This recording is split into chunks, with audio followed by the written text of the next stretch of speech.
And these class Bs are of limited distribution in the state usually, and they'll be designated in some counties but not designated in other counties. And if they're designated in a county, it's usually because there's not as much of that weed there, or they pose a much bigger threat to that county. Usually it's the first one. And so for an example of this would be Scotch broom. It is designated for control in basically the eastern half of the state, but not in the western half of the state, because in the western half of the state, where I think all of us are, Chehalis Basin, there's a lot more of it.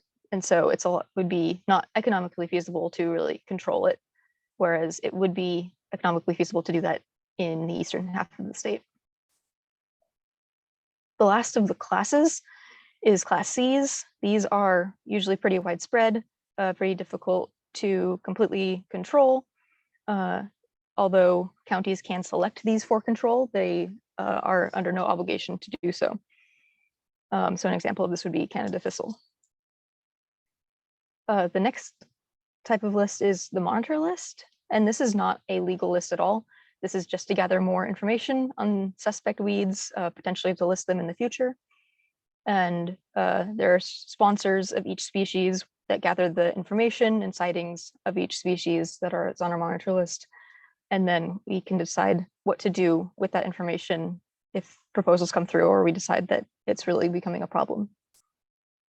And then the last of the lists is the quarantine list. And this is not administered by the Noxious Weed Control Board. This is administered by Washington Department of Agriculture. And these are plants that are not allowed to be sold in Washington. And a lot of the quarantine list is also on the noxious weed list, but not all of it. This is usually pretty like aquatic plants and aquarium plants that this usually pertains to, as far as things that are not on the Noxious Weed Control Board list. So now I'm going to go through the noxious weed list changes. So there have been 4 additions and 2 changes.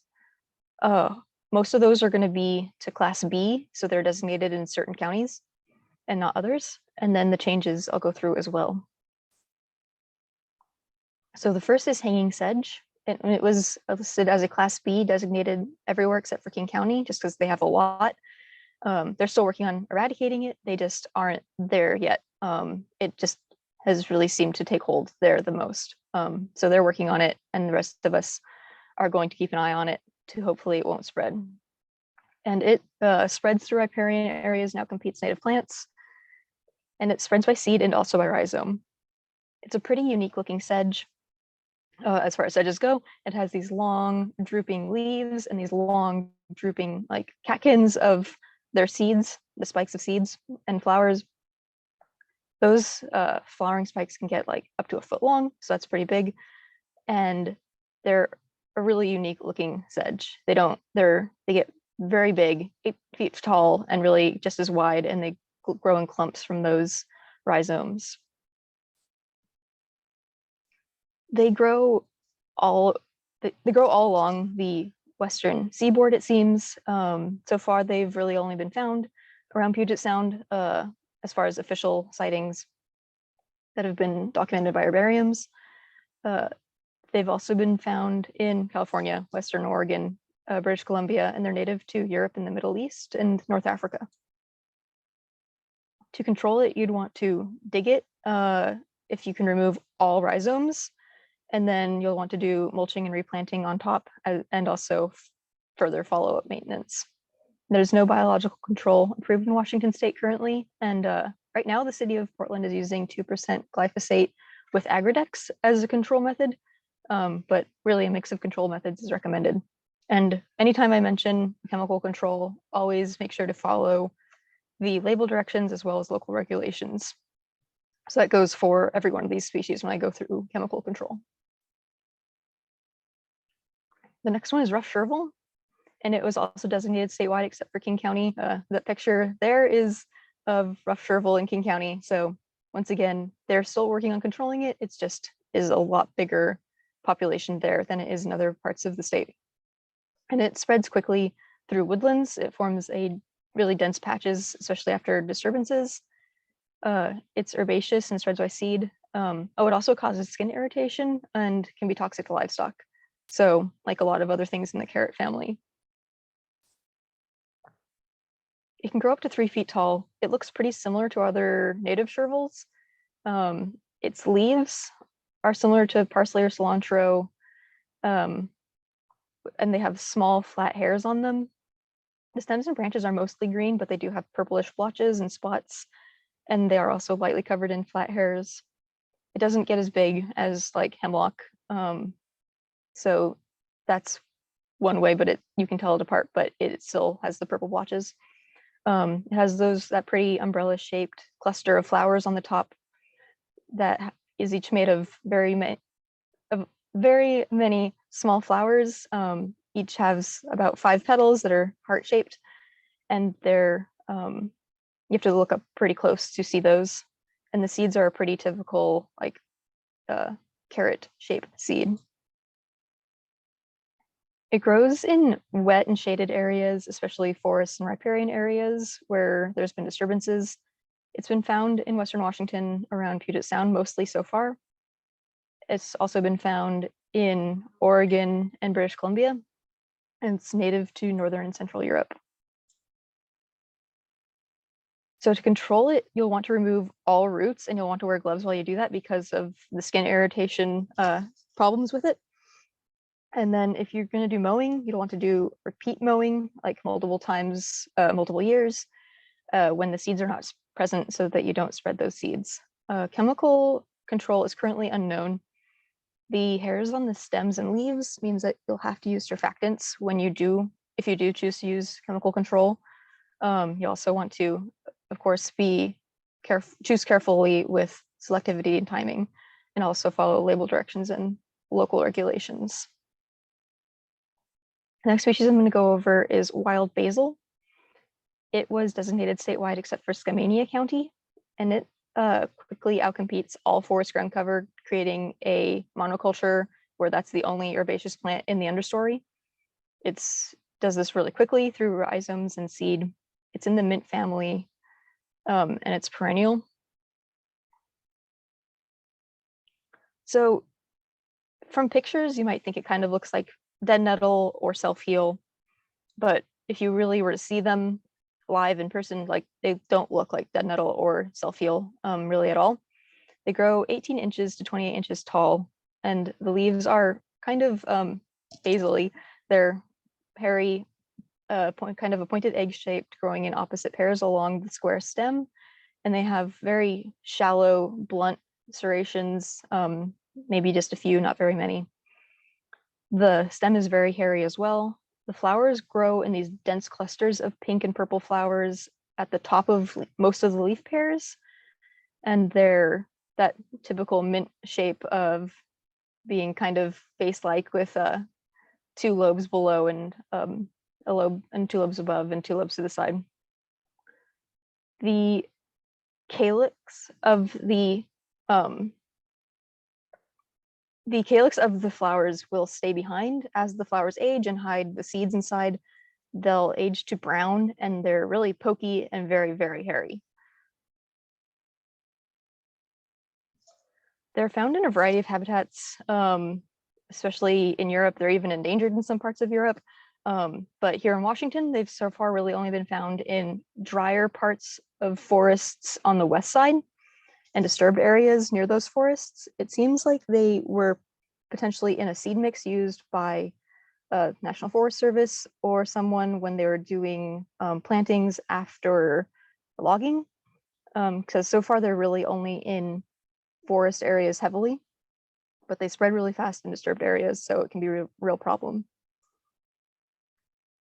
To control it, you'll want to pull dig out all of the roots and all of the root runners. They spread really easily that way, so you want to make sure you get all of that out. There's been no biological control studied. And right now, the Olympic National Forest is having success with a combination of triclopyr and aminopyralid, as well as 2,4-D to control it, but they're having to backpack sprayers, like heavy amounts of chemical up miles of forest road and to get to the sites where this is really spreading a lot. So it is difficult to control just because of where it seems to be the most dense currently is deep in the forest, where it is difficult to get those chemicals. The last of the new additions is a class C, and it's green alkanet. It was listed because it escapes gardens and grows in disturbed areas while being very difficult to remove. It has a very brittle taproot. It spreads by seed and by rhizome, and it's in the forget-me-not family. It grows 3 feet tall and really just as wide. It has different basal and stem leaves. So the leaves on the bottom of the plant are longer and teardrop shaped, whereas the leaves on the stem are a lot more squat and grow from very short stems on that stem. The stems and branches are covered in relatively long, thin hairs, especially compared to how delicate the stems are. The hairs are really kind of long. Compared to other forget-me-nots, it has pretty big flowers and relatively few of them. So its flowers grow in kind of loose bunches rather than like a tight spiral. And they're 5-petaled, blue to purple with a raised white center. And those roots are really quite deep. And the taproot is very brittle and can resprout if it breaks off. It grows in shaded and partially shaded areas, especially around forest edges and roadsides. It's found throughout Western Washington, not just the locations on that map. And it's found in basically all of our neighbors, British Columbia, Oregon, California, and it's native to Europe. In Europe, it has had a really fast northern spread, probably due to climate change. So this is something we really want to make sure we control when we can, because it seems to be really adaptive to climate change and also likes to spread north due to climate change. So just a few decades ago, it wasn't present at all in like Scandinavia, and now it's present in really high numbers in Northern Europe, and it's native to originally the Mediterranean. You'll want to control it mechanically using pulling and digging and removing all the seed heads, and you don't want to leave any root parts behind. There hasn't been any biological control studied, and you'll likely want to use a broadleaf selective herbicide, but there hasn't been any real studies on it. Gardening groups do not recommend ever planting this due to how fast it spreads and how difficult it is to remove. Now I'm going to go through the changes. So one change was an uplisting of common tansy from C to B. And this was made in a lot of the state, but not all of the state. And this was changed to allow for greater control through county designations, also better funding and that sort of thing. It's in the daisy family. It's herbaceous and it spreads by rhizome as well as by seed. So common tansy can grow up to 5 feet tall, and its leaves are kind of fern-like, occasionally very slightly hairy, and the leaves on the stem usually die back during the growing season, as well as the basal leaves. The grows from kind of a basal rosette at the start. The flowers are all yellow. They're those cute little button flowers. They don't have the ray petals, the ray flowers. They only have those disc flowers in the center. So they make those just sort of flattened little yellow buttons. And the seeds are a very small dandelion-like seed, very small pappus that can float off on the wind. And it has really thick branching rhizomes from a taproot. It grows in a wide variety of habitats and conditions, especially in disturbed areas throughout Washington, but there's higher populations in Western Washington. And it's native to Asia and Europe. To control it, you'll want to hand pull or dig up all roots parts, and you'll want to wear gloves while doing that to avoid skin irritation, because like other tansies, it can be toxic. It does cause skin irritation. Occasional mowing can be used with another control method if you would like to do that. It's really outcompeted pretty easily by non-invasive plants, whether it's crops or desired native plants. Nothing has been approved in Washington for common tansy. It can be toxic to livestock, so you don't want to just use grazing as a control. And herbicide combined with another method would be best for controlling it. The last change is wild carrot, and this is just a weird little update. It's still a class C. It's just that now Daucus carota sativus, which is the garden carrot subspecies, is no longer considered noxious. And this was done to allow mostly online sellers to be able to sell seeds of garden carrot into Washington more easily. They were allowed to, it's just with their algorithms, the fact that this subspecies wasn't listed as a separate thing made it difficult for them to sell it. So now it's a lot more clear that you can sell and buy garden carrot seeds, whereas you can't buy and sell wild carrot seeds. This is also known as Queen Anne's lace, and it grows by seed. It causes big problems to growers, cultivation growers' genetic stocks, so that's why it was listed in the first place. I think a lot of us know what Queen Anne's lace looks like. It has that pretty umbrella of little white flowers on top, and it grows in pretty disturbed areas. It grows really more heavily in Western Washington, especially in the Chehalis Basin, as you can see in that map. And it's a lot more heavily controlled in Eastern Washington, where there's a lot more commercial growers of carrot. It's outcompeted really easily. So if you establish healthy stands of native vegetation or crops, then that should probably push it out. You can also hand pull or mow it, especially during its first year, since it's biennial. You can't use biological control on it because it is so closely related to our cultivated carrot. That would really impact cultivated carrot stocks if a biological control started. Older plants usually don't respond to herbicide. So if you're going to use herbicide, you'll want to do it on those first year rosettes. And that is my presentation.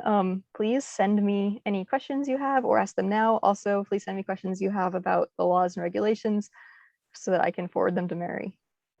And this is Mary Fee. I am here. I apologize for being late. I was having some technical difficulties, but I am here. If you guys have any questions, feel free to put them in the chat and I can answer laws and regulation questions also.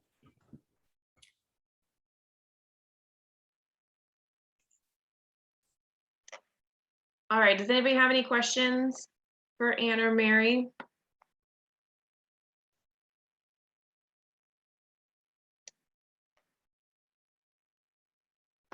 This is Jill, and I just want to say thanks, Anne. That was really great. And I'm wondering if you would make that presentation available to us to share with our colleagues and our other staff that aren't here today. Yeah, if I send it to Kylie, can it be sent out to the rest of the group? Or I can send it out in a response to that email. I don't know if it was all BCC or CC. Thank you very much. You can send it to me and I can definitely make great. sure the presentation's available. Yeah. And I did start recording this. I missed that at the very beginning. So this presentation is being recorded at that now. So I can make that available later on. So if you don't have any more questions, is there is there anybody that saw or have concern or a new weed that they found in their area, or any particular weeds that are want to make note of in the basin? I know a new one. This is Ben Amadon. I work for the Chehalis tribe right out of Oakville. And I got in touch with you about this, Kylie. It was our first adventure with Italian arum. And some of our kids had gotten sick from it. They were playing around and they apparently someone had actually eaten it. I heard it like stings your throat, feels like needles or something in your throat. But I got my little pamphlet on it. And it happens to be like right in our reservation, but it's right off of a Grays Harbor County public road right away, and it's right by a super trumper. So we had to kind of be careful nosing around his property. So I kind of passed that buck on to you, but the whole hillside was filled with it, and I heard you can't even really touch it either. It'll mess with your hands. But that's a new one for me. I've seen it before, but I didn't realize how I mean, that it was poisonous and toxic, like to your throat and to your hands and stuff. So that's a new one for us, and a new one for me, because I come from Olympia. I haven't dealt with a lot of river weeds, and I'm dealing with parrot feather right now, and that's a big nasty one. Almost every single one of our oxbows has it, and some of them are completely filled from edge to edge with it.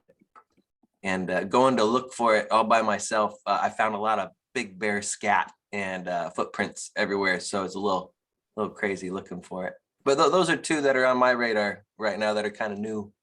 If anybody has any ideas for taking care of that Italian arum, I guess you dig it or you spray it. And we're working on the parrot feather. We're using the Eco Mazapir. It's like a half strength Mazapir. But we'll see how it works when we look at it next year. Yeah, and then Right. Mary, or anybody else have any experience with Italian arum and Right. be able to advise us on the best way to take care of it? Because I have not dealt with it either. This is Mary. I've had a little bit of experience, but we mostly dug it out. But if you're digging it, you really got to be careful and get all the little they're not actually rhizomes, but the little root parts, because it will leave behind these little, like almost like nutlets. And if you don't get all of those, it just comes right back. And so it's almost better to use an herbicide, just because something with a little bit of soil residual that will get those as they sprout. Does somebody else have comments on I that? think right now people are experimenting with like covering it with like a weed tarp. So I don't know for sure if that'll work, but also if you have a lot of it, you can't really use a weed tarp on like a whole hillside. So that doesn't matter for a huge population. I want to nominate either Sir Walken or Paula to talk about history of parrot feather control in the Chehalis. For Ben, sounds like Ben isn't aware of the history of trying to control that. And Jill, Italian arum, Mary, that's a class B. It's class C. I believe it's class C. Yeah. Class C.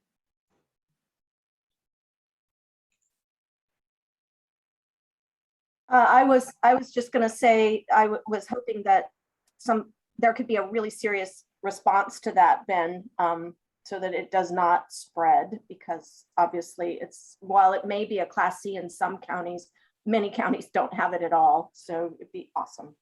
But regardless, I was going to just say that in West Jefferson County, north of Chehalis, we were able to stop actually West Clallam County for Arundodonax planted on the Bogueshell River. Hopefully we successfully eradicated the one clump that we treated for 2 years. And the third year it was the rest of the rhizome was partially washed away, but we're hoping it was dead, and we're following it. So for those of you who don't know Arundodonax, it's like reed canary grass on steroids, and it can get to be 30 feet tall. Giant reed. And we also stopped wild chervil, which came over probably from East Jefferson County on some mowing equipment, which is now all being washed in East County before it comes west. So wild chervil is like rough chervil, but different species, and also started in seed mixes. And there was just one plant on the Upper Hoh Road in the Hoh watershed, and we were able to stop that. And we are dealing with wild carrot there now. It's come in on mowing equipment too, most likely, or with infested materials. And so we've been trying to stop it in the hoe, but it's been spreading really widely. And it's sad. It's always hard for us to see a map, the weed distribution maps that show Jefferson County having the same designation all the way across the county. We have the Olympic Mountains in between East County and West County, and East County is really bad. West County has almost none, but it's spreading. So we're doing our best, and that's all I have to report. Thanks so much for this. Can you spell that Arundodonax or whatnot? That's Arundodonax, Arundodonax, Arundodonax. Nasty plant. awesome. Thank you. Yeah, thank you.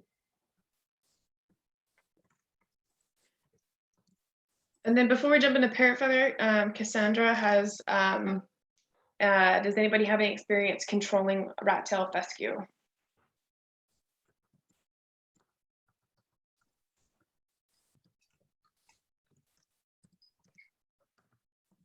No.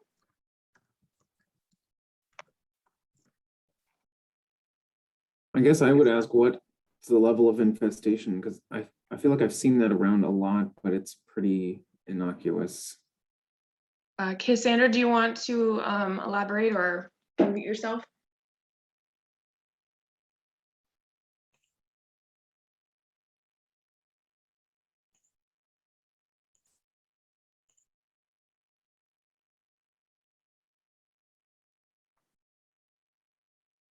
This is Anne. I know that people who work with Center for Natural Lands Management and Eco Studies Institute have been working on controlling rat-tailed fescue. So I would reach out to people at CNLM or Eco Studies Institute. That's a really good idea. This is Mary. I haven't worked on rat-tail fescue, but I have worked with a couple other winter annual grasses, and we've used a pre-emergent herbicide early in the spring to catch those as they sprouted, something like pendulum or even a imazapyr in some instances. But yeah, I think Anne's suggestion is great.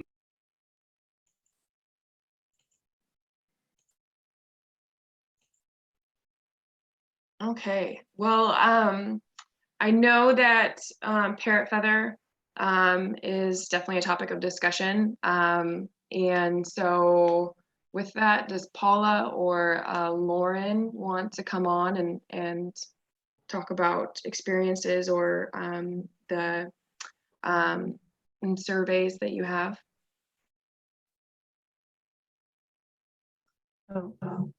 Kylie, so I can definitely talk about parrot feather and what I know about it. Specifically, I had those 5 slides about the spatial data, so I don't know if this is the right time or was later on during the roundtable a better time to talk about that.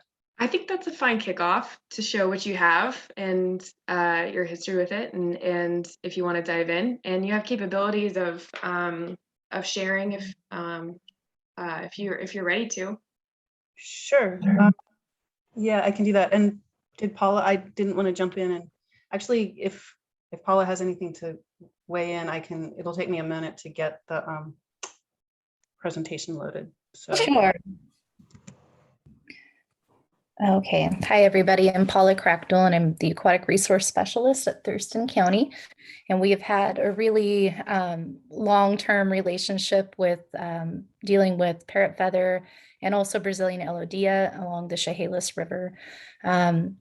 Each year we do survey and treatment from Fort Borst Park in Centralia up to the Oakville boat ramp. And in previous years, we have treated the parrot feather within the Chehalis Reservation, but this year we did not do that at the request of the Natural Resource Department. It is a really nasty plant. It's all over in the river. It likes to hang out in the backwater sloughs and basically muddy pits. And how we've been treating it is a foliar application with imazapyr. We use Polaris at 2% strength. And we've had some good control in some areas, but it's mostly a maintenance thing. We have to go back each year and spray the same areas. And there has been some reduction of herbicide usage in some areas. And we've worked with Lauren to determine the best chemical for use, and imazapyr has shown pretty good success. There's a new chemical on the market. I don't know if you guys have heard about it, but it's called Procelicor. And this chemical has very good efficacy against milfoils. We have used it elsewhere in the county in a submerged lake application for variable leaf milfoil and got excellent control. And so I would really like to try some Procelicor next year on some of the plots out in the Chehalis, because just like Ben said, there's fields and fields of it, and it's a hard one to tackle. We've had a challenge with the county because we have a very small amount at the river. That is actually Thurston County property. And we treat in Lewis County, and we also treat in Grace Harbor County. But it's a difficult task to take on as one person, or a couple people going out there and spraying the plant. But for the parrot feather, it's a consistent effort to go out there, survey, and spray. And hopefully, if we can use a new chemical next year, hopefully we'll see if that can work a little bit better than the imazapyr that we've been using. It's a 2% solution that we use, and it's pretty rampant out there in the Chehalis River, unfortunately.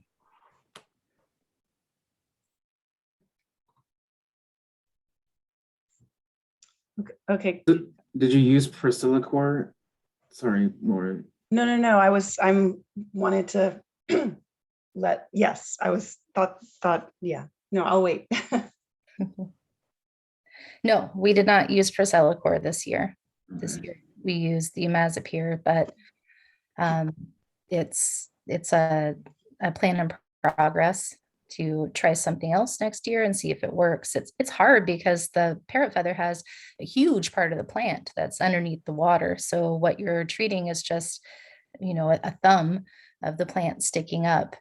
In areas where it's dry, it's pretty easy to treat it because the plant's just growing in the grass. It's all over the place. But for the most part, parrot feather grows in partially submerged environments and only has that thumb sticking up. Yeah, I was going to mention, this is Dave Heimer, mentioned something. So some of those issues that I've experienced with dealing with parrot feathers, when we treat parrot feather, it's usually a foliar application on the emerged part of the plant. Right. We do that under the noxious weed permit, the aquatic noxious weed permit. But if you're going to do, like Priscillacor works on that way, and also as an application in the water. And when you start doing that, then you wind up being under a different permit. Mm-hmm. And also, I don't think, correct me if I'm wrong, I don't think Priscillacor is on the noxious weed, the aquatic noxious weed permit. I think it's only on the aquatic plants and algae, the lake permit. Am I correct on that, Paula? As far as I know, yes. Yeah. Yep. Okay. Which leads into a different issue that we can talk about later. The aquatic noxious weed permit is going to be up for renewal in 2022. So there might be the ability to make additions and changes. So again, anybody who does weed control want to weigh in on that if they have issues like that. That's all.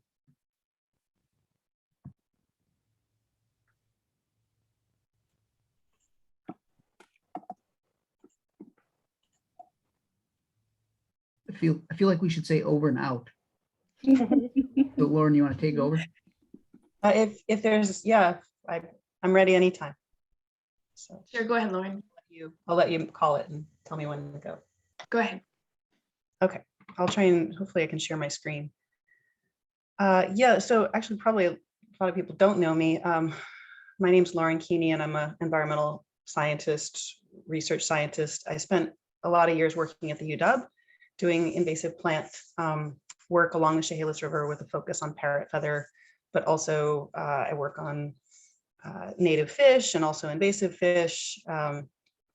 And let's see, floodplain type of stuff. So anyway, I've been working in the Chehalis for, I don't know, since 2013 or so. And yes, I have parrot feather because it's so prevalent and has been a focus of a lot of work that I've done. I've just surveyed the river a lot over multiple years for parrot feather for different reasons. And today I wanted to present specifically some really recent work and specifically this data set that I have. So I will try and share my screen because the data set is sort of, it's like 75% ready to share. And so this seemed like a good time to try and get some feedback on how to go about doing that, and if there's interest in that. Can everybody see my screen? Yeah, okay, cool. Hopefully this works. Okay, great. So this data set is because it was generated, it was organized and generated specifically around this paper that me and our co-authors are listed, including Bill Wamsley, which I'll get into. I don't know if Bill is Bill on the call today. Anyway, we did longitudinal surveys of parrot feather in 2015 and 2016. And at some point, Bill was like, hey, we did that survey in 1996, 1997. So what we ended up doing with this paper and these data sets is we had these spatial mapping, right, mapping of all these surveys in contemporary period. And so we contrasted those with what the parrot feather distribution looked like 20 years ago. And I'm happy to, I'll post a link to this paper in the chat in case people want to look at it. It's kind of academic-ish. It's interesting. It basically shows, it's got a lot of management implications though. Basically shows that in the upper portion of the river, a lot of the parrot feather that used to be there has cleared out, mostly probably naturally and probably in response to higher sort of water flows up in that portion of the river. And then the midsection of the river, which starts kind of around Oakville, maybe a little bit upstream of Oakville down to Elma type of area is what I'm calling the midsection of the river. That's where we see tons of parrot feather that has persisted over the last 20 years. And it's like, it's just clearly wanting to naturally stay there. And it probably has to do with the extent of the floodplain. There's lots of habitat for it there. The flows are a little less dramatic and it's not getting scoured out is what we think. And then below Elma is actually, so below Elma historically 20 years ago, it wasn't really present and it's more present now, but it's still not very abundant. So what we think is that again, the flood discharge down there gets more dramatic. There's tidal influence, there's a lot of water fluctuation, which parrot feather doesn't like. So that's sort of the thrust of the paper.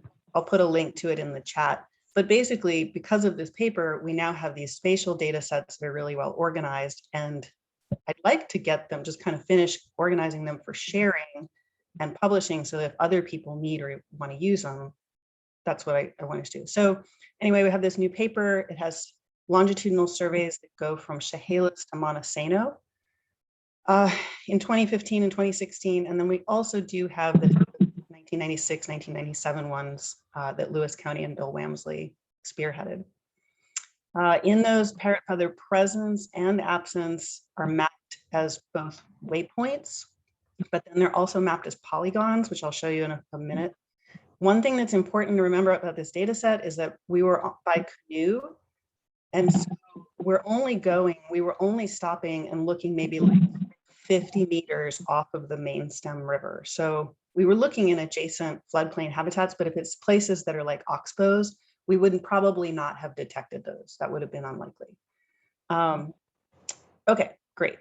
So this is an example of a map of kind of what the data sort of looks like. This is the 2016 survey between Chehalis and Montesano. And you can see the parrot feather status. So there's presence would be in green, and those presence points are either individual waypoints or they're polygons. I'll show you those in a minute. And then absence are those black points. We have separate spatial layers for 2015 and 2016 surveys. And then again, there's that 1996, 1997 survey that could be an additional spatial layer, I think, without too much work. So moving on, here's kind of what you looks like when you zoom in. So here's a parrot feather site that's just south of Oakville. You can actually see the herbicide plots in that photograph. You can see some of those brown, that's where we were doing some herbicide testing there, courtesy of the Chehalis tribe. But those polygons that you see on the lower right-hand side, that's 2015 parrot feather polygons and 2016 parrot feather polygons. And actually you can, even between those 2 years, there was a big expansion of parrot feather, which you can kind of see in the polygons. So that's kind of what, if the spatial data set is shared, that's the kind of information that would be available, is both the presence, but then also the sort of distribution in these polygons. Okay, so, I'll just describe it. I wanted to go to database and then show this, but that's okay.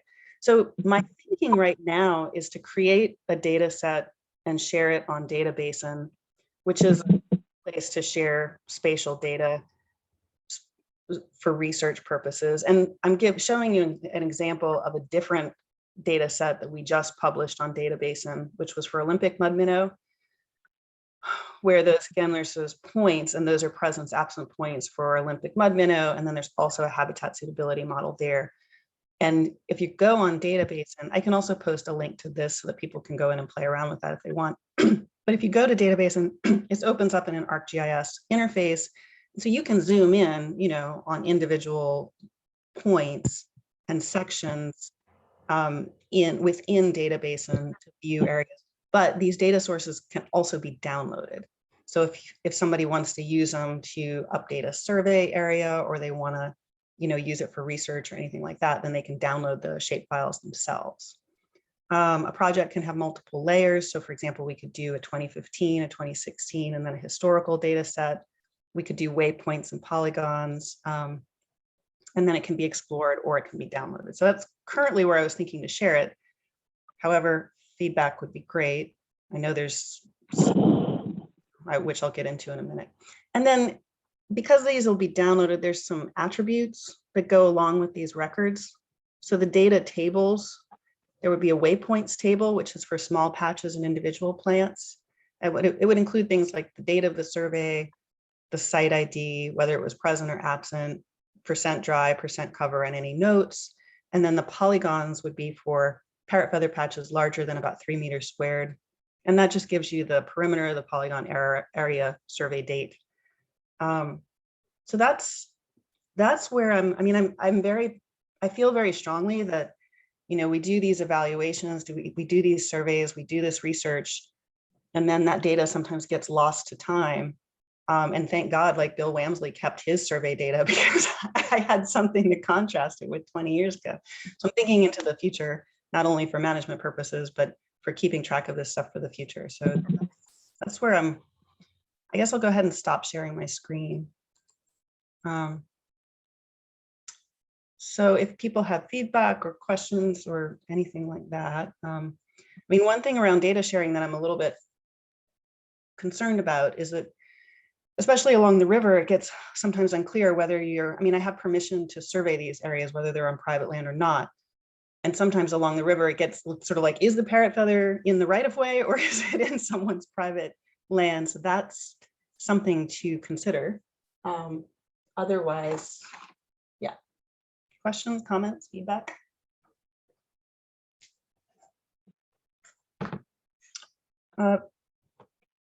Let's see. Ben, so we just use a handheld GPS, actually, and we track logged it using handheld GPS. And then the waypoints are also collected with a handheld GPS.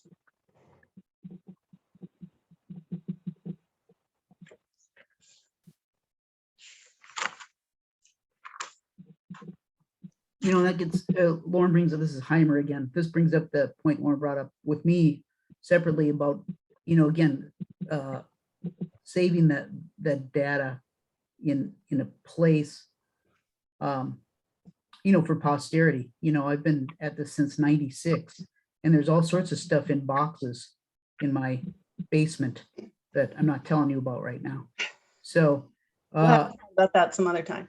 Yeah, well, and then that's the thing. And I know that WSDA has talked about having creating kind of a database of at least point data.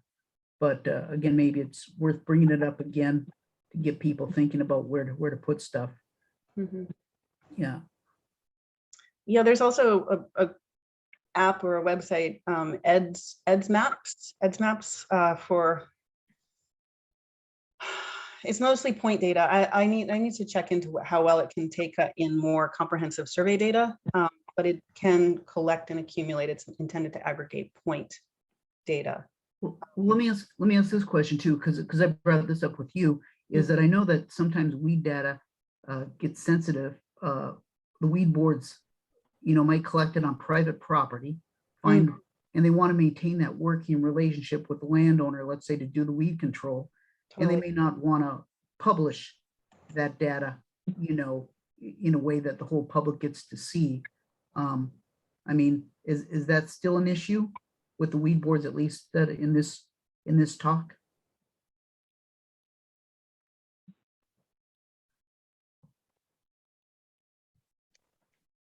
I don't really know why that would be any different than any of our other data that is accessible. So I wouldn't foresee that being an issue.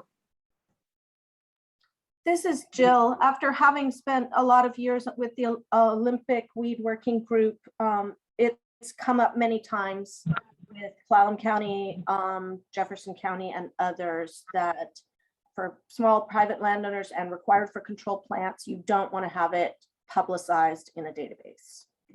Just saying. Mhm. Would this just be for internal organizations or made public? Well, Kylie, was that a question for me or? Yes, well, that's what's up for discussion, right? I mean, one way around it is to remove data points that are on private land and or that there isn't sort of explicit permission to publish from the landowner. That increases the work, right? Is having the outreach, reach out again to people and say, thanks for letting me sample on your land. Now, right now there's a whole other layer of getting permission to publicize it. So, I mean, right, there's a big difference between putting it on Basin, which is public and available for download, versus coming up with some sort of private sharing platform where people, maybe someone that works for an agency or a nonprofit or, like maybe they make a request and then the shape files are sent to them like that. That I think is much less of an issue than it is for publicizing. But of course, then the data is just, the whole point is to try and make it available.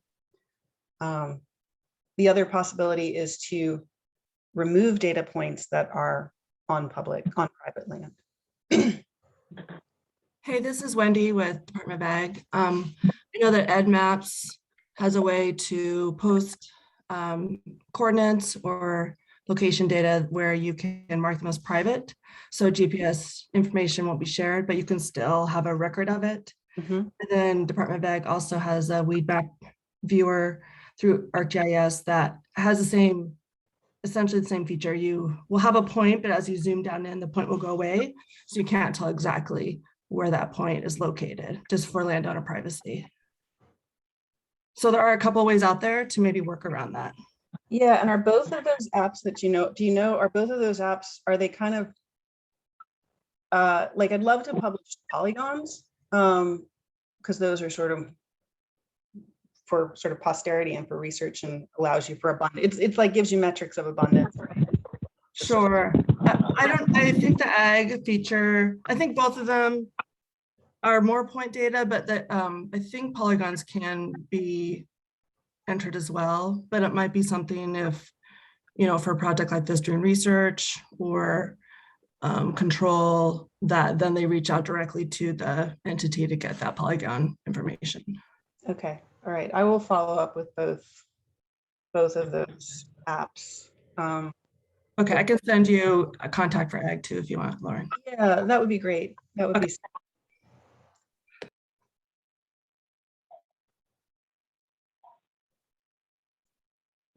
Okay. Other thoughts?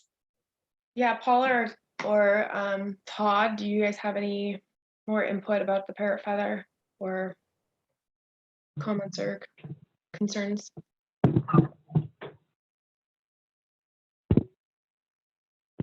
Well, a big concern that we have with the county is just that we're going after this with very limited help. And so it's difficult. It's difficult to feel like we are making good progress. And a big hope that Kylie and I have discussed when we were talking about getting this group meeting again is just to have different entities working together for planning and implementing control strategies for plants like this. It's a really difficult plant to go after each year. And it would be great to start working together to see some progress. An idea that I just had, Lauren, when you were talking about mapping the areas and making that publicly available, is there's also an app called IMAP where you can post like hotspots of areas without being too specific about exact GPS locations. I'm Okay. not sure if that would be something you'd be interested in, but you can just put different bubbles up on the map of areas where there's, you know, a huge infestation versus a few plants. Mhm, mhm. You said you called it, what did you call it? IMAP. IMAP. Okay. Mhm. You can look into that too. Yeah, and I mean, as long as I'm on this call, of course, anyone that's on this call that would like the shape, I'll finish the shape files and I'll just keep them. Obviously, I probably will publish them somewhere more publicly too, but you're welcome to email me for that data for research or management purposes. And you know, I can share those data with you. Excellent. Thank you, Lauren. That'd be really helpful. Yeah. Charles, do you want to hop on and introduce yourself? Lewis County. Hi everyone. So as she just mentioned, my name is Charles. I don't really have a good camera set up right now, so I won't be sharing video. But I am the new program coordinator for here in Lewis County. Bill retired, I think at the beginning of June, so he's been gone for a while now. Lauren, I'll try and reach out to him and let him know that his old surveys were helpful in that. I'm excited to be here. I'm also happy to try and coordinate with a lot of you guys, figure out what we can do to be better neighbors in terms of the surrounding counties, especially. So, you know, Thurston and Grays Harbor and whatnot, we should at some point sit down and talk together, maybe one-on-one as well, and kind of figure out how we can best coordinate our efforts across those lines.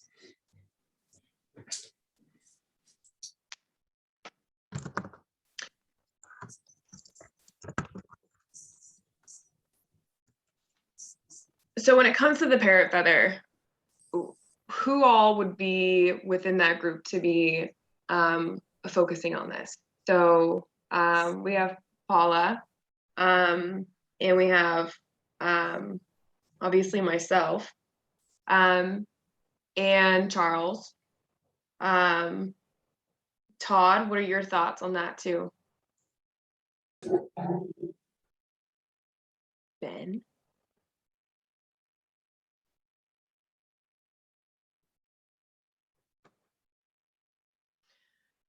So we have DNR, we have Chehalis Tribe, we have Lewis County, we have Grays Harbor County, we have Thurston County. Is there anybody that would be missing, you know, from a cohort or a little parrot feather committee to be you know, working on as a group moving forward?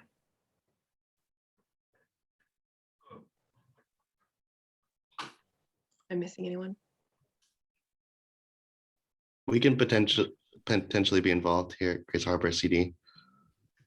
Volunteering, Charlie. Hey, Charlie. Do you guys want to introduce yourselves real quick? Sure. I'm Anthony Waldrop, Watershed Restoration Project Manager at the district. I'm Charlie Kearns, Restoration Coordinator with the district. And we've got our two crew members on as well, Jeff and John. Jeff's just coming in, but John is also on the line. Hello. This is Jeff. We were curious, we were chatting if there's like, because we work on knotweed a lot, and there's that sort of watershed, you know, top-down approach. Is that something that is feasible on parrot feather too, given that it probably distributes itself from upstream source locations, and whether there could be maintenance throughout the system, but really trying to focus heavy eradication at an upstream source?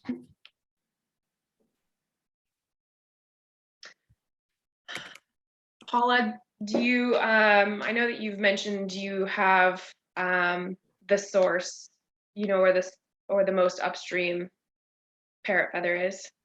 Not for parrot feather. Not The for parrot most feather. upstream for Brazilian Elodea. That's right. Yes. Yep. Yeah, parrot feather is all over the place. So the most upstream source we haven't identified. I know that Tim is on this call too, so if he has other information, he can chime in. But yeah, definitely having an upstream source and more surveys, I think, along the Chehalis and creeks and ponds that feed into the Chehalis would be helpful for people who are even out in Pacific County.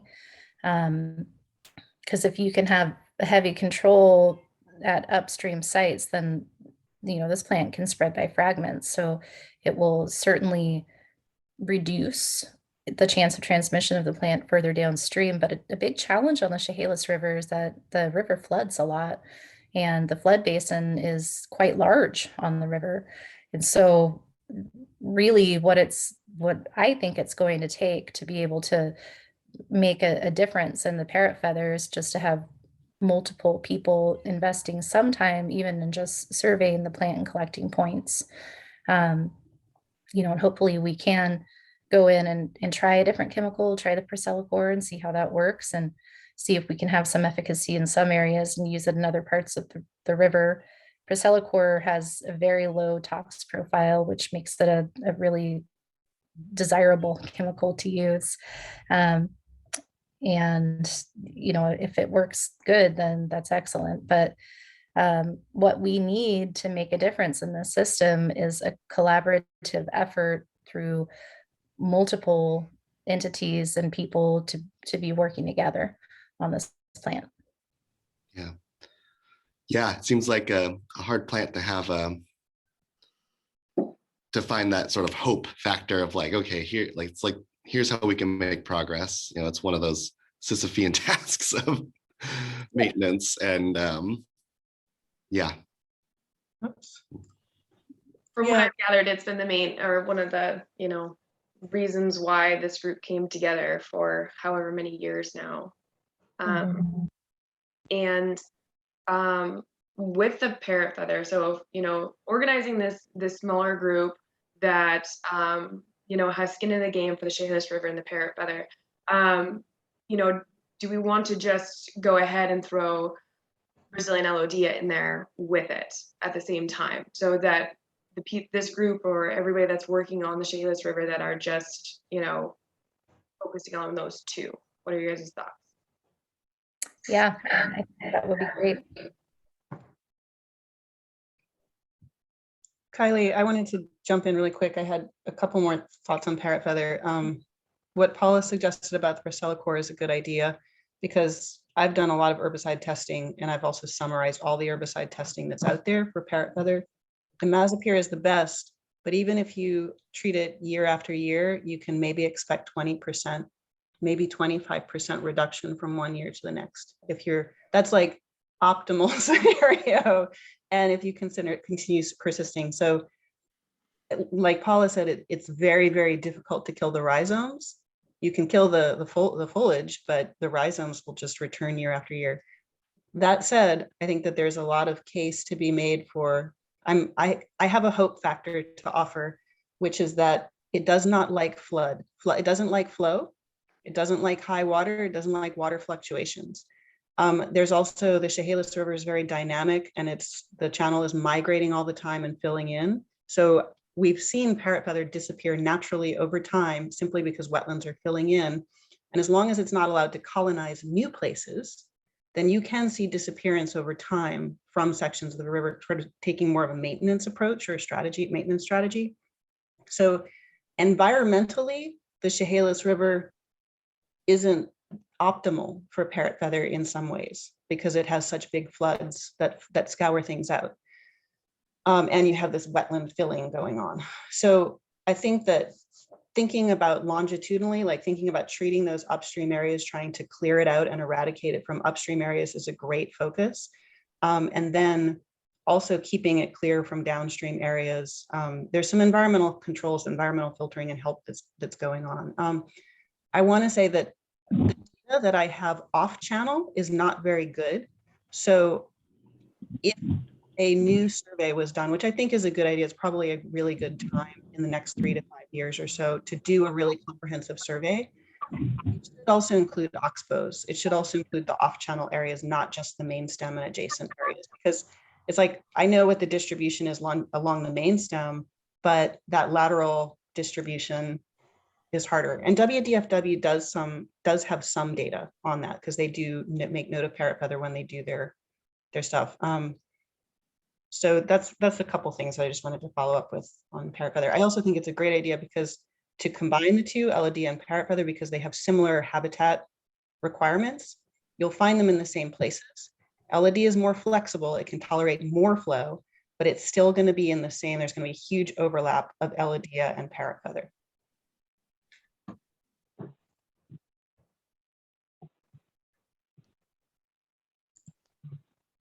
Paula, do you want to give a background on your LODO work that you did this year? Sure. Well, this year and last year as well, since this group hasn't met in a while, but for the Brazilian Elodia, the source of that plant has been documented to be Plummer Lake in Lewis County.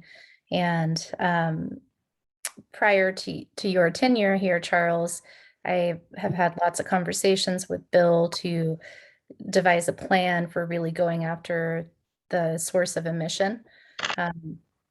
We have used divers and snorkelers to go in and hand pull and do mechanical removal of the biomass of the plant throughout the river. And while it's great, you clear up an area and you're like, yes, I did all this work. You go back the following year and it is bigger, bushier, and just completely healthy. And so I really, really would like to connect with you, Charles, to be able to devise a plan for doing an herbicide treatment in Plummer Lake, because that will definitely help to slow down the population. Last year, we had a team of divers and we were awarded a grant from DNR and went out there and cleared up a considerable area of the river. And this year it was just me and one other person because our grant hadn't gone through yet. And we went to those same areas and pulled just as much Elodia, and all the areas that we completely scoured got down to just bare ground had all grown up again. So again, with the Elodia, this is a call for help with it, because we have been working on Brazilian Elodia since the 1990s, actually. And prior to 2018, we had a lot of help, and a lot of different people went out there with different boats and people to help pull up the plant. And now it's just kind of fallen just on our shoulders. And again, we have a very small amount of the county that's actually on the Chehalis River, and the small part of the county that we have doesn't have a huge amount of Elodia compared to the other areas that we go out and survey and pull. I've actually had that on my radar for a little bit. It was one of the discussions I had with Bill before he left. So I've been wanting to make that Plummer Lake a project for next year. So I would certainly appreciate help maybe navigating the whole grant system for getting some work done there, and like evaluating herbicides and whatnot. I think Bill was frustrated with that whole process and maybe didn't know exactly what would truly work in a way that where it wouldn't just come back year after year and would maybe be more effective in the long term.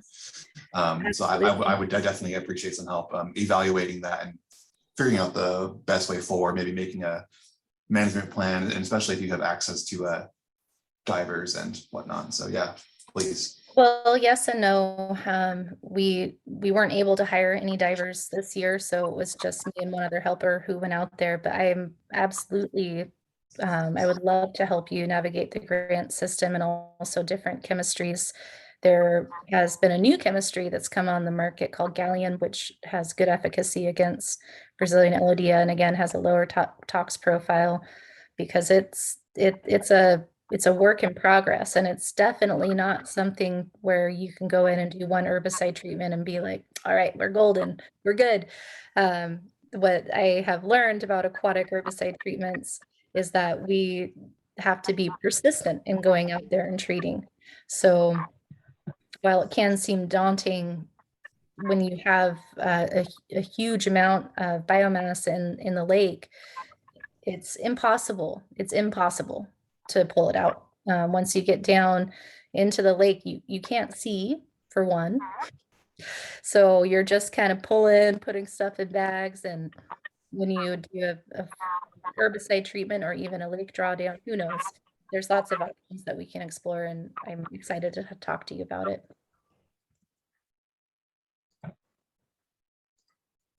But the biggest piece is that we really need to have a bigger squad out there working on these problems on the river.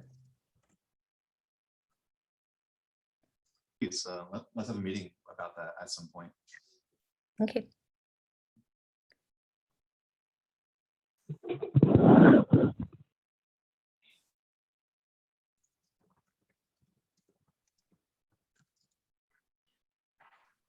Yeah, so what I'll do is, we'll form this little Brazilian Elodia and Parrot Feather group, and we'll, meet again here, at the beginning of the year, and start making plans and seeing how we can, go through the 2022 year and see what we can get done with the help of everybody. So, yeah.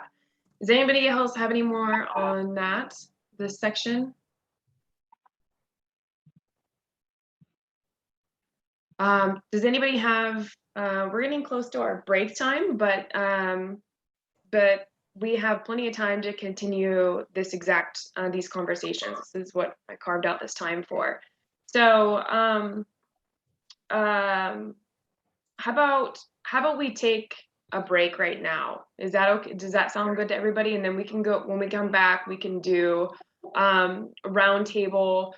I'd like to just hear from everybody on any kind of successes that they had this year, or what they've been working on in their regions or their agencies. So if that sounds good to everybody, let's take a 10-minute break and we can come back and restart the conversation.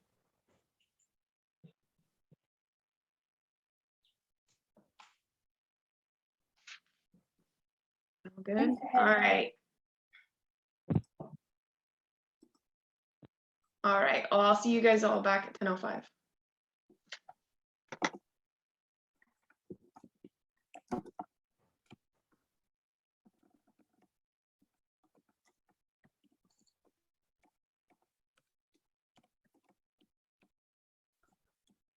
Sorry, but about that.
Okay.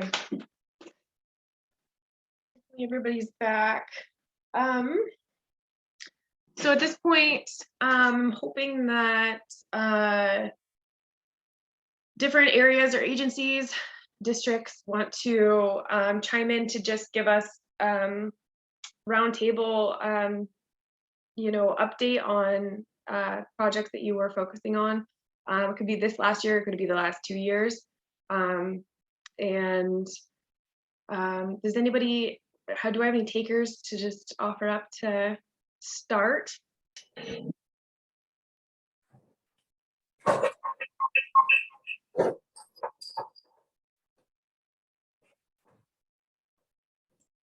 I wouldn't mind going. Sure. I know I told you guys a little bit about parrot feather and Italian arum. Another huge one that we're dealing with is tansy ragwort. We've got acres and acres of ag fields basically that have it. One neat thing is we're going to do culvert removal coming up this summer from Harris Creek. It's the last culvert before it gets to the Chehalis River. And there's a huge field next to it that has a ton of tansy ragwort that I just started this position about a year ago, and it was on my radar of like something that we're going to have to take care of because of it being a biannual. It hasn't been disturbed for 3 years. This whole field was filled with it, and now there's not one there. So without disturbance, the biannual thing kicked in. So they only last for 2 years, and that was it. They're all gone. But all the other places that I have it, one thing that I was doing was trying to pull it, and we got like barely any of this 40-acre field with like 6 of us. And so right now I had, in November, I had Sound Native plants come in, and they were just spraying the rosettes, and they're gonna come back in the spring and hit the rosettes. We're just using Garlon 3A. And so that's one of my hugest things that I'm trying to take care of on the reservation right now is that tansy ragwort. It just takes a lot of manpower, so which means a lot of money. So we're just eating away at it as we can. But that's one of my main projects I'm working on. Yeah, same here. And I guess this would be a question for the group is contractors that maybe towards Oakville or even Thurston County area, does anybody have any good resources for contractors that are available to do agricultural I do. weeds? I put together a really nice list about a month ago. I've got about 8 or 9 contractors who all said they're interested in doing weed removal, depending on like how much they're into. Some actually can do mechanical stuff and get crews, and some are just spray. But I got big companies and I got small companies. I have that in a Word document. What do you think is the best way to share that? Yeah, let's swap. I have a contractor list too. I'll send you mine. If you send me yours, and we can cross-reference them to make sure that we have everybody that we need. Cool. And I guess that's something that maybe, is there anybody else that has a good contractor list? I have a decent list, but the contractors that I'm missing are specifically for tansy. And so that can do agricultural weeds. So Ben, happy to hear, yes, let's exchange. And then does anybody else have a chime in to a go-to contractor that they have to do tansy in agricultural fields that they work with in the area? I'm not sure about tansy, but we keep a pretty good contractor list, so I can kind of look through it, maybe see who we would usually send someone out to for that. Okay. So us 3 can swap lists.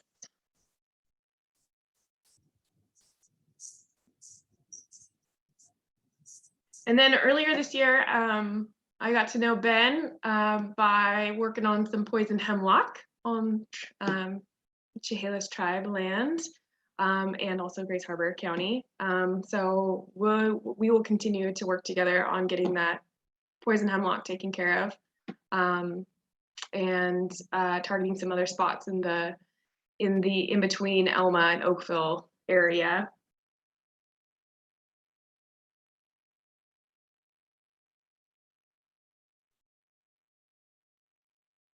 Anybody else want to chime in on updates before I start putting people on the spot? Oh, I'll jump in. Nobody else is, unless I just interrupted somebody. No, you're good.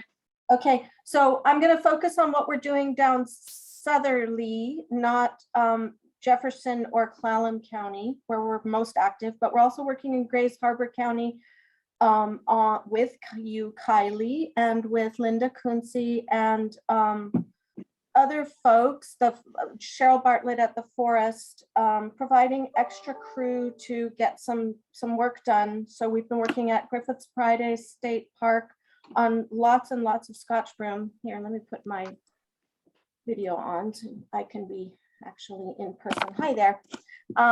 So Jill Silver, 10,000 Years Institute. We have a crew of, I think we have 20 right now as of Monday. And Colleen is on our crew. And let's see, Miguel is on our crew, and Celia and Raina, and there's a couple of other folks who are watching who are on the crew. So we are really glad to be able to support work down south, and we are also working a lot on reed canary grass in the North Country. Working with Greg Eide, Walks in the Mud, in Quinault and Queets, Lower Queets River, on tansy ragwort and reed canary grass and knotweed and other species. So we'd like to share the reed canary grass protocol that we've developed, and we're hoping to help pick up some of the larger project areas and figure out some strategies for pushing back on reed canary grass where it's really spread. Also working with Lauren Keeney on a knotweed research project, just pulling together all of our data for the last 20 years for a paper. And that's it. We're just really glad to see you all together and to be a part of this. Thanks. Thanks, Jill. This is Mary Fee. I can give a quick update. And I definitely appreciate Jill's comments about everybody getting together. It's nice to finally be able to meet again. So very cool.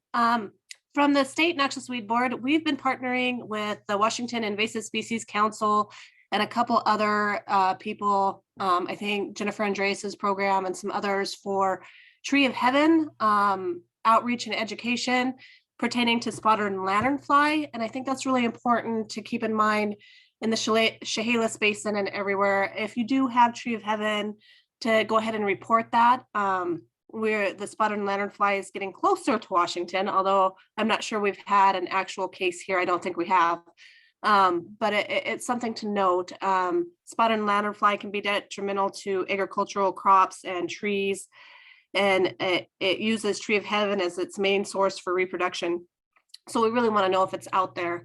The other couple things we've been working on has been flowering rush. We got a grant from Department of Ecology to work on flowering rush over in the Columbia River in Lake Roosevelt. But just to know, we're still out there looking for flowering rush and getting on top of that. And then of course we updated our noxious weed list and had the big RCW 1710 update through legislation last year. So that's pretty much what we've been working on. Thanks, Mary.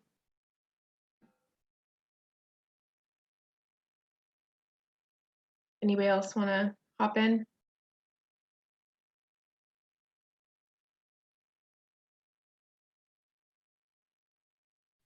Sure, I can go next. Go ahead, Paul. I heard you first, and then Okay. we'll hear from the. Sorry. In addition to the Brazilian elodea and parrot feather work that we have been doing on the Chehalis River, we also did a really thorough survey of the Black River this year. In particular, we were looking for Brazilian elodea, and we did not find any, which is excellent news. But we did find reinfestation of large areas of purple loosestrife. So we treated those areas and will continue to do so in the future. Also, in one of the oxbow areas, I found a plant that looked very suspiciously like variable leaf milfoil.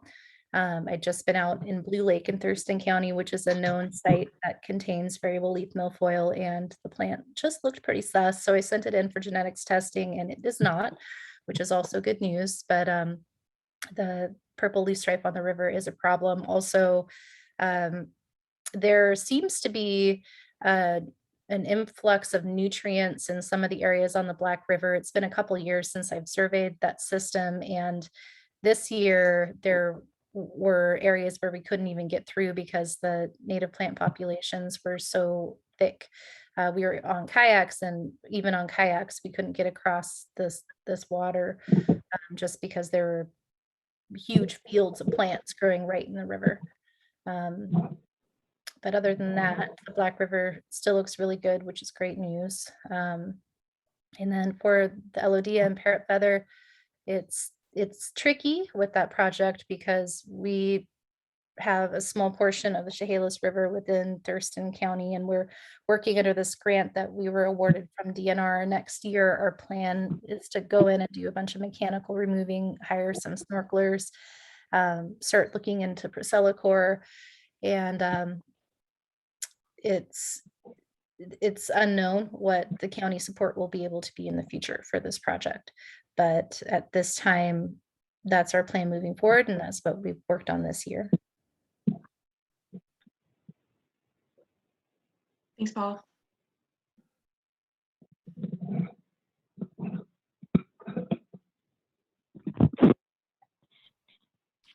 Hey, yeah, this is Charlie with Grace Harbor Conservation District. And yeah, I can give a quick report about what work we've done. We worked with Kylie and her crew this summer on knotweed on the Satsa, East Fork Satsup and the Wainuchi River. Where most of our weed control efforts have been site prep activities for restoration plantings on those two rivers in Grace Harbor County. But the more holistic approach to the knotweed, working with her crew and contractors to try to piecemeal doing control on the Wainuchi. The other weeds we're working on are mostly site prep, Scotch broom removal and blackberry control and reed canary grass and other non-native grass control in places where we're going to be planting. But yeah, looking forward to working on more of the watershed scale efforts for those aquatic weeds, and always, keeping an eye out when we're doing site visits and surveys. Have not seen any of those species on sites we're working on yet, but we'll renew our approach to looking for them. We did find a couple purple loose strife plants on the Wainuchi River, but not many. But yeah, I guess that's pretty much all I have. Charlie, do you want to, which river mile is the span of the early action reaches on the Satsup and then again on the Wainuchi? Yeah, I should know that. I don't know. On the East Fork Satsup,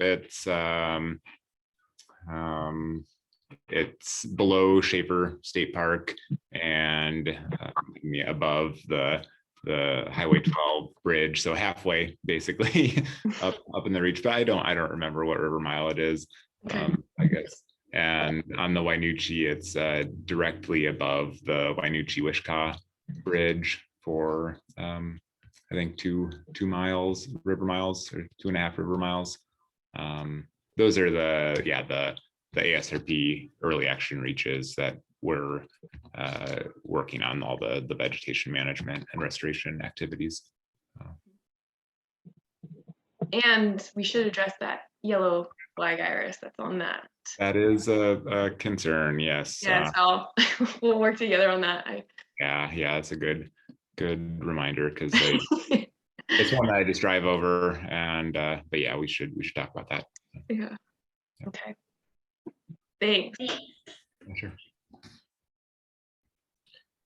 Good morning. I'm Ryan Muniz. I can give a little update for work on the refuges. So yeah, I work out at Billy Frank Jr. in Nisqually at the refuge there, also out at Grays Harbor. And I know the Nisqually River is not in this watershed, but I do want to say is that we do a little bit of, we started some parrot feather treatment this last year, and we're looking to treat it again next year. So I will be reaching out to a couple of folks, just getting some more perspective on a lot of the work that people have been doing. So, and then I guess for kind of the Chehalis watershed, I work a lot on the Black River on the upper stretches just south of Black Lake. We mainly do yellow flag iris work up there, as well as purple loosestrife. We've been doing it for many, many years. But we started using herbicide on yellow flag iris in the last few years, and we've seen a reduction, but there's just so much of it. So we continue to work on that. Purple loosestrife, we don't find a ton of plants, but they always pop up here and there. So we just continuously searching and treating them.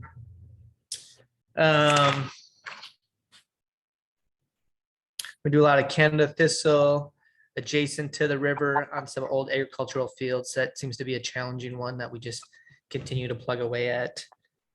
And let's see, I guess over at Grays Harbor, out in the along the harbor, more in the marsh, we do treat Phragmites thanks to WDFW and Russ. They did a massive treatment in last fall, and that knocked quite a bit of it back. And then we went out this year, our Washington Conservation Corps crew went and followed up and hit areas where it resprouted back. So we're just staying on top of that. And I think we had a really good reduction. And then I know it's not this part of this conversation, but a lot of our other work for invasives has been working with bullfrogs on the Black River, and then now European green crabs are in Grays Harbor. So it's kind of all working it together on all these invasives.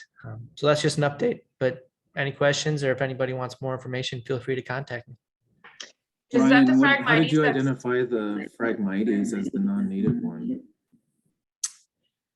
I guess I have not keyed it out as the non-native one. It's just before I got here, it was said that it was the non-native one. So they treated it for years in the past, and then there was a big lapse where it wasn't treated and it came back.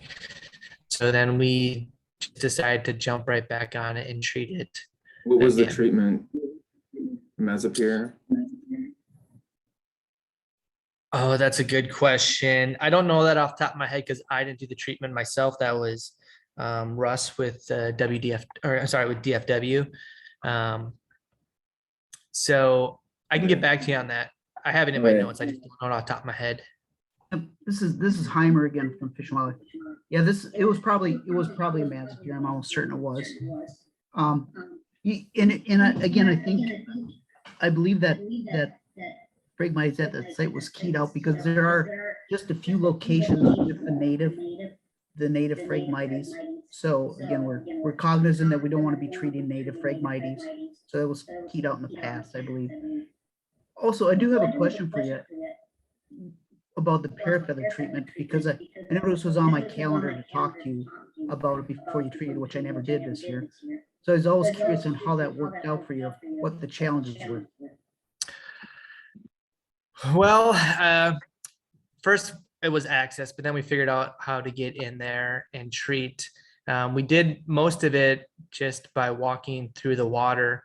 We brought canoes out there. It was more challenging to do it actually from a canoe, but just the amount of parrot feather and trying to spray the width of it, you can only spray so far. Otherwise you're walking on top of it and just pushing it down into the water. So we did a first treatment. We kind of just went around the whole border of where we could access it. And then we waited a good time. And then we went back. We had a little bit of chemical that we could still treat with.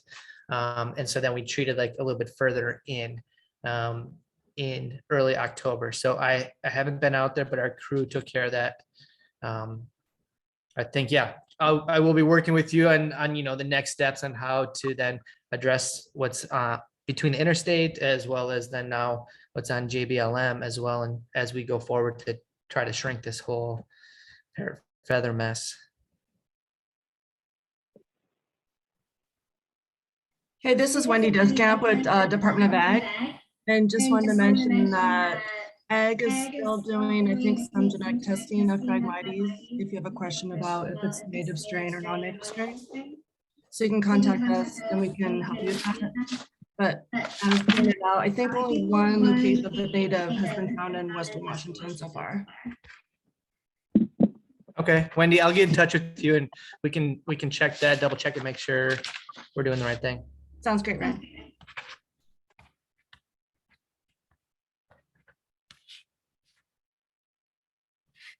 This is Heimer again, Washington State Fish and Wildlife.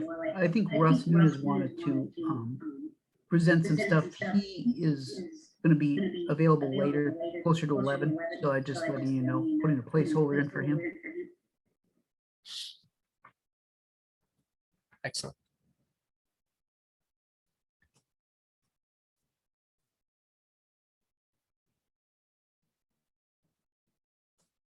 There's a lot of, I'm getting a feedback that is, so if you are not speaking, make sure you are muted. Thank you.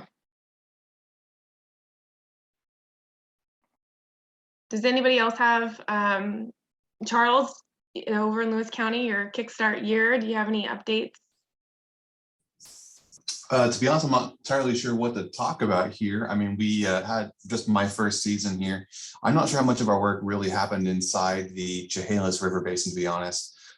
We did a lot of work on purple loose stripes and knotweed stuff, that kind of thing. We also did a pretty big treatment that we had to get a grant for over at Mineral Lake. I'm hoping that can actually be good practice for getting similar ones for Lake Plummer and whatnot. But yeah, I guess that's kind of all I have to share at the moment. I'm not really sure what else to talk about.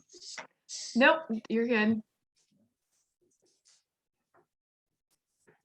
How about Greg?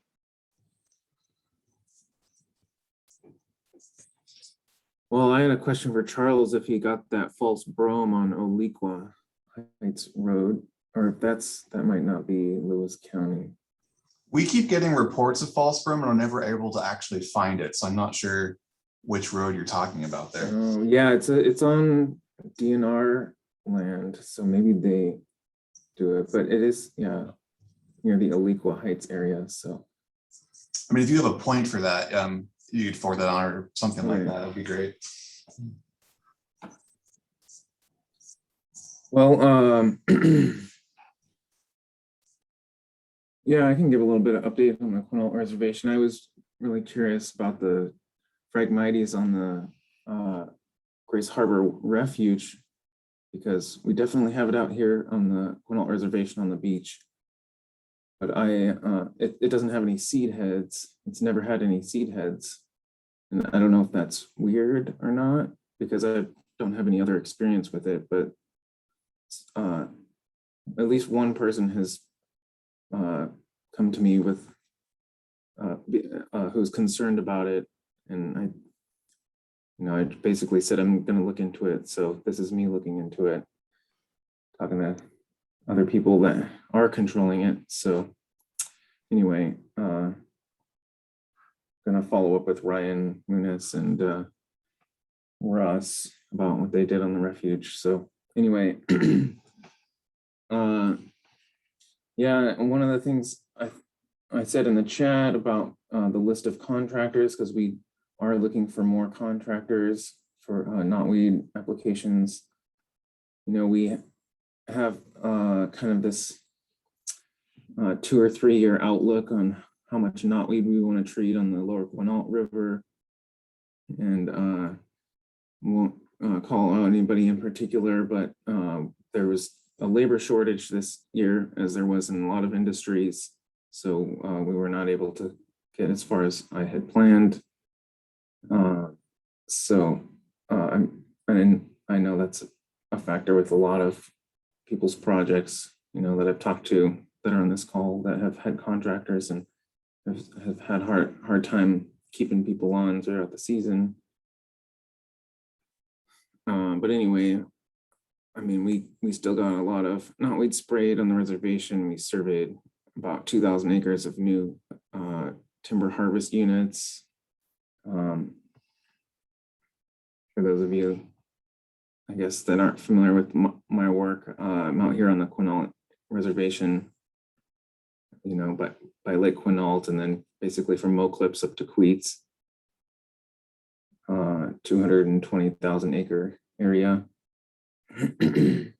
But anyway, I'm also on the Grace Harbor Noxious Weed Board. So I meet with Kylie at least monthly, if not more frequently. So try to stay in the know about everything else that's going around in the county, especially in my district, District 5, which is all out here in Ocean City of Hoquiam at the ocean shores and north up to, you know, Quinault area. So we did a lot of pit treatments this year. That was kind of a newer thing. We sprayed all the Scotch broom with element 4 in about 20 gravel pits that are actively being used or planned to be used. In the past, we haven't really done anything for Scotch broom, and it's just getting worse and worse. And so there hasn't really been a lot of people too concerned about it, but you know, going to like Jill's Scotch broom symposium that she had last year, you know, it's definitely has an impact on timber production.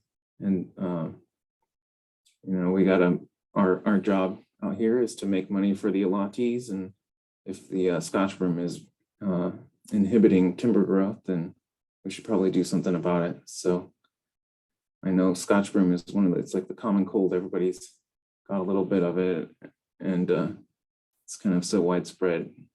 Like, where do you start? But anyway, gravel pits are where we're starting, and we're going to do some. We have a plan to do roadside spraying. We've never done roadside spraying on the Quinault Reservation, so that's another big thing we're going to do next year. And I would just encourage anybody that is interested to submit a bid, because we're going to advertise for bids in January for that roadside spraying work, and then also just treating knotweed and harvest units. And where are we on the Quinault River? I think we're at river mile 6 as far as initial treatments. So from the lake down, which is, I think, maybe like 25 river miles that we've treated over the past 10 or so years. Tim might have something to say about that.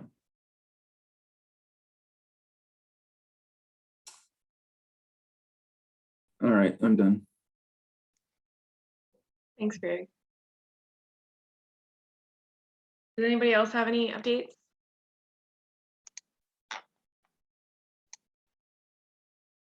Yeah, I'll go ahead and chime in here. I'm with the U.S. Fish and Wildlife Service. I'm a partners biologist. For those of you who aren't familiar with the partners program, it's a voluntary program for private landowners, where we provide financial and technical assistance to basically restore land and as well maintain the landowners' practices. So I'm relatively new, been about 5 months with U.S. Fish and Wildlife Service within this position, but I could talk about a little bit about what projects we have going on right now. We have a project in Tenino with a private landowner. He's a rancher, and we've basically been restoring and seeding that habitat for the benefit of pocket gophers. We've also been working along the Black River with CNLM and NRCS at Mima Creek Preserve, where we're having different livestock grazing regimes in order to benefit Oregon spotted frog. But besides those two, I don't think we have other ones within the Chehalis Basin, but we're definitely looking for more opportunities. So if there's anything that is of interest, or if you need assistance with anything that maybe relate to a private landowner, feel free to reach out to me at any time. And Nick is the state coordinator for Washington. He's the partner's state coordinator, and he wasn't able to make this call, but I'm here in representing the partners program. So it's nice to be on this call, and it's nice to meet everybody and hear about what's going on in Chehalis Basin.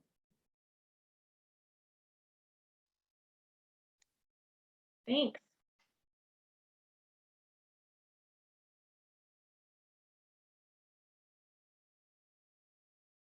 Anybody else want to give an update?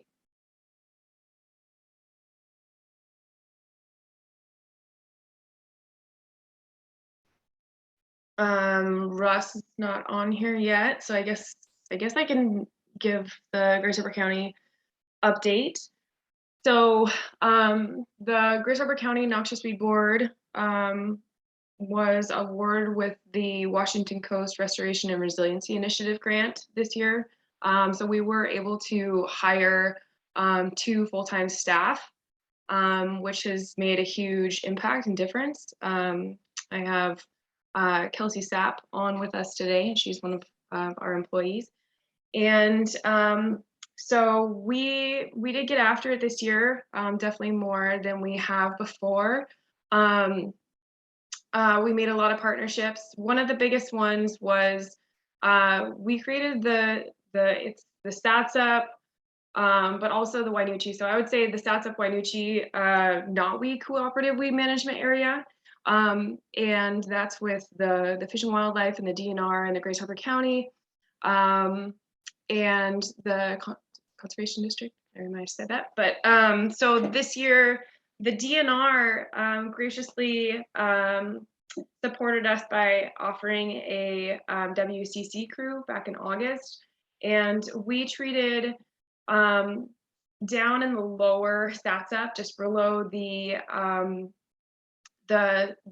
Highway 12 bridge. We basically started there at the boat launch, the Fish and Wildlife boat launch, and moved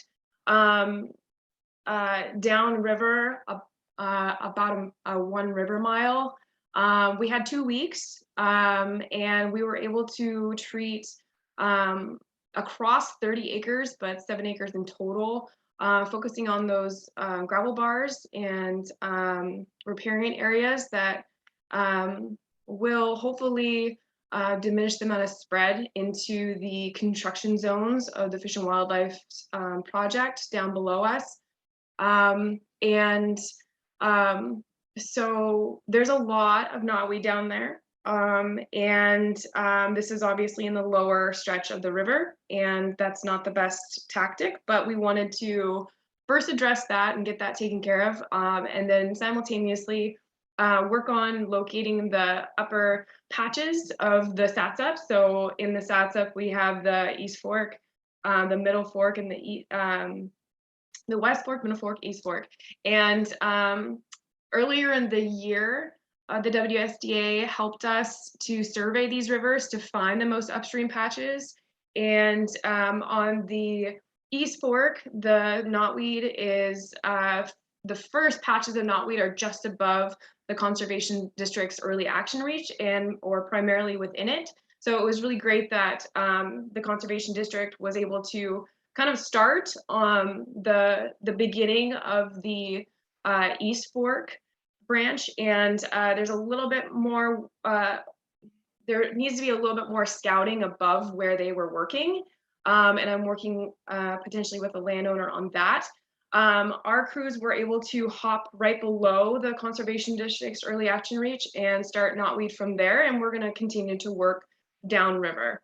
And then we were able to survey the West Fork, and that is the knotweed is really high up in on the West Fork, starting up near Cougar Smith Road, if you're familiar. So we have a long ways to go with that. There's a pocket of private landowners up there, and we're still working on getting everybody on board. But then below that pocket is just Green Diamond and Warehouser, which we have full access and permission. So it will go a lot quicker once we get everybody in that neighborhood on board. We were able to go and treat one very large parcel up in the neighborhood. Unfortunately, it wasn't the most upstream patch, but it was still a big section. And we hope to start that branch from the top down next year. So we're starting the lower reach, but we're also starting the from top down approach on the SATS up. But there is definitely a lot of it down in the lower reaches. So we wanted to get some of that reduced while working top down approach. And then jump over to the Wainuchi. We made great headway. This was our 3rd year of treatments on the Wainuchi, starting up at River Mile 26. And we moved through our old patches really quickly, and there was great efficacy, about 90% or 98% in a lot of areas. So we moved through that area quite quickly, and we made it all the way. We made down 13 river miles, and this is starting in August all the way to almost mid-October or the beginning of October. And so yeah, covered 13 river miles. We partnered up with the CD, like Charlie said, through his early action reach, and tackled some very, very large swaths of knotweed in that area. But it was a great success for the years. We got much further down the river than I was expecting, working with over 25 landowners, covering almost 300 acres and a cumulative almost 80 acres of treated knotweed. And so that was a great. And then down across of the Grays Harbor area, working with other partnerships, like Jill said, out at Griffiths Pride in the North Beach area with the state parks, Linda Kunze, and took care of some knotweed last year. That was at the Chehalis River. And that we went back this year, that was 100% control. And then this year, through the winter, we're going to be continuing to work with Jill Silver's crew and our crew together out at Griffiths Pride, trying to reduce the amount of scotch broom out there to help protect a snowy plover habitat. And then our crews worked also throughout the rest of the county, doing knotweed for private landowners. We did some for the Chehalis Basin Land Trust. And so we did about 7 acres, just a cumulative, like around the county. Yeah, just keep wanting to forge all these partnerships and keep the ball rolling here with all the work that's been going on in Grays Harbor, which is nice to see that there is so much support for Grays Harbor, and we're getting so much done. What's the nearest town to the knotweed and the Satseup? Elma. So the Satseup is right in between Montesano and Elma. Brady, it goes Montesano, Brady, Satseup, Elma. I think that's all I have. So those are our updates. Does anybody else have any updates?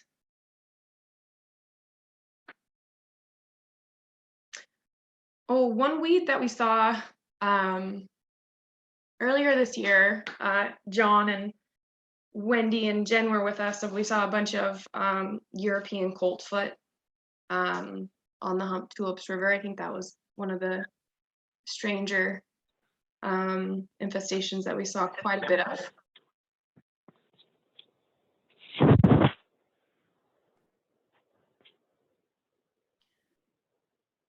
Dave, do you want to jump in, or is Russ on yet to be able to give an update on your guys' treatments in the Satseup area?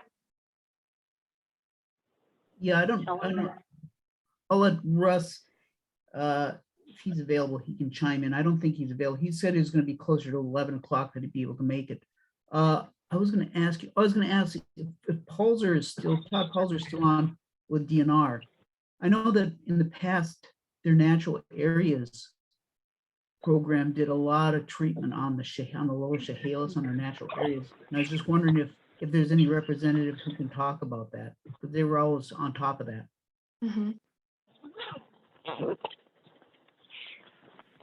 Plus, I love throwing Todd under the bus if I get a chance, so.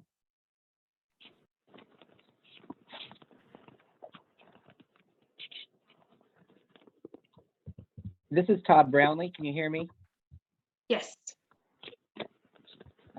We've been continuing to work with Renee Mitchell from the Natural Areas Program, and we continue to treat from basically Cosmopolis, and there was kind of a new acquisition right by the Cosy fiber plant, and it had a lot of yellow flag iris. So it's about the third year, and we just keep pushing it further and further back into the swamp. And this year we plan all of that ground. The surge in itself is pretty clean. We've been working there since 2012, I think. So it's just spot treatment of the occasional knotweed, yellow flag iris, Scotch broom, purple loosestrife. Towards the Montesano boat launch, Friends Landing area, that was a lot more treatment of purple loosestrife this year. A couple days of just purple loosestrife work. There's still more to be done, but it was kind of the revisiting that site. The mouth of the Wainuchi has always been bad with purple loosestrife. I think that should about cover it. The central part of the Chehalis River surge plain looks good. Preacher Slough, Blue Slough, those are really nice area. I mean, they're in good shape. It's the two ends where we have trouble. That's all.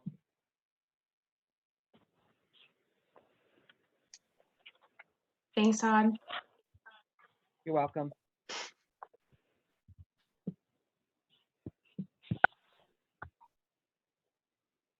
I got a message from Mickey McNaughton's on the call with us, but she doesn't have audio to be able to give an update. So, and she's on the phone.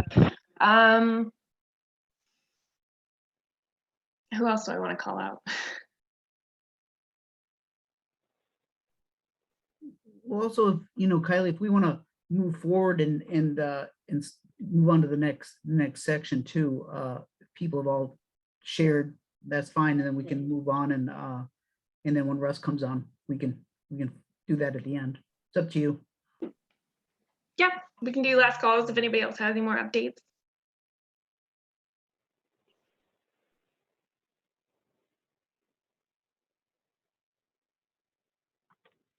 All right. Well, in that case, Jen, are you all set and ready to give us your presentation on biocontrols? Yes. Hi, everyone. I am going to present with my camera off because I don't have great bandwidth. So I'll turn that off, and I did create a presentation, and so I'll share that as well. I think I can do that. Oh, yes. This is what I want to share. And there. Okay. So can you see that? Great. Okay. Thanks, everyone. Dave and Kylie asked me to present about some biocontrol work, and I'm going to keep it pretty specific to the weeds that I thought might be relevant for this group. So in case you don't know me, there's a lot of names on here that I don't recognize. My name is Jennifer Andrews, and I work for Washington State University. And I run the state biocontrol program. So I'm based in Puyallup, but we travel all over the state.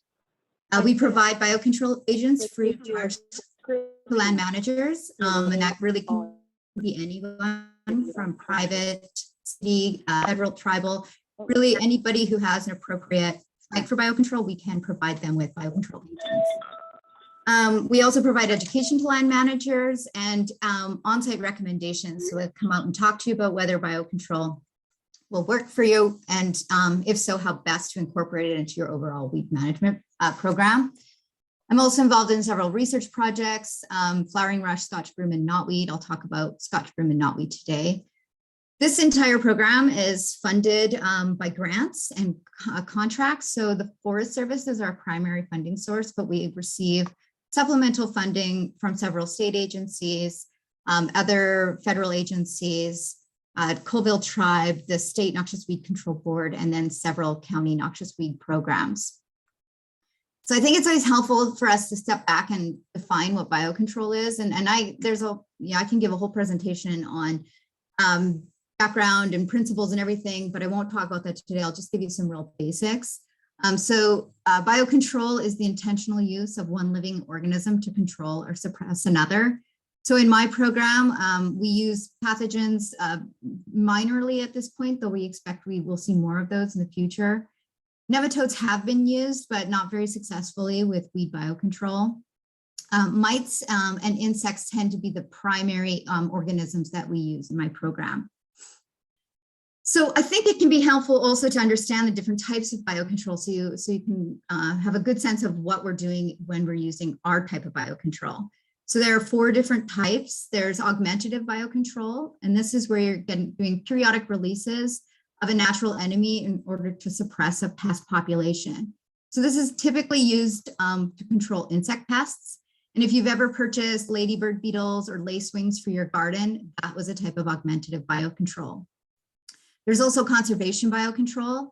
And this is where you're manipulating the environment in some way in order to increase your natural enemy populations. So you may, for example, leave weeds within your orchard in order to increase natural enemies because those weeds provide a different habitat for natural enemies with the hope that they'll move into your orchard and control your pest population. So again, conservation biocontrol tends to be used for insect pests. There's also cultural biocontrol, and this is where you're using generalist herbivores like goats to control a weed. And the type of biocontrol that my program focuses on is classical biocontrol. So classical biocontrol is based off the theory called the enemy release hypothesis. And this suggests that one of the reasons why our weeds are so good at establishing when they when they enter into their new range is because they're released from all of their natural enemies.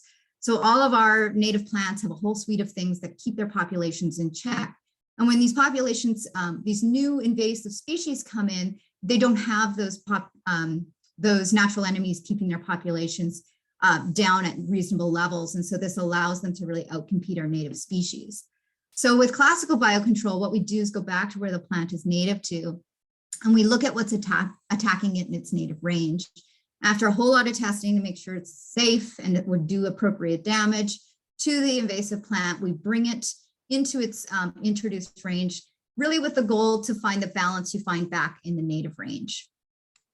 So these are all of the weeds that we have biocontrol agents available for, and they vary a lot. Some we don't work on that much, others we work on quite a bit.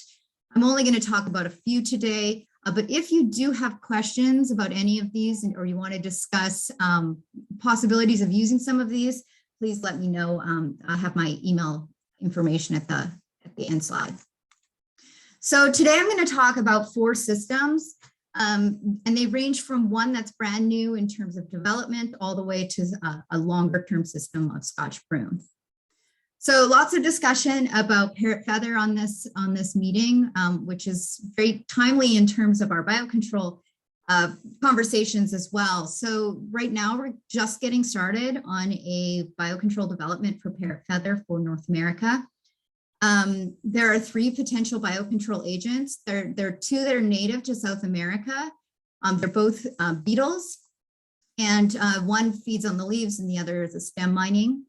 And there's also a potential stem mining weevil that's native to North America. And this is this is present in Louisiana, and it's doing very nice damage there. And so there's a lot of interest in exploring all 3 of these for potentially controlling parrot's feather. We are currently working on a proposal for the Department of Ecology, and that work is being done The lion's share of the work will all be done with CABI in Switzerland. And, but we're partnering with WSDA to submit the grant, and I'll be also part of it.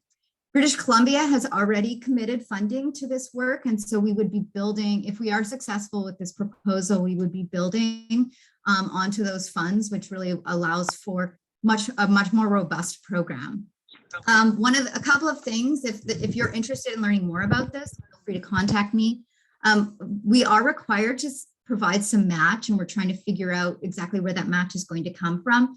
But in hearing all of the great work you guys are doing on parrot feather, we may have an opportunity to use some of your work towards match so that we can be successful in achieving or receiving all of the funds.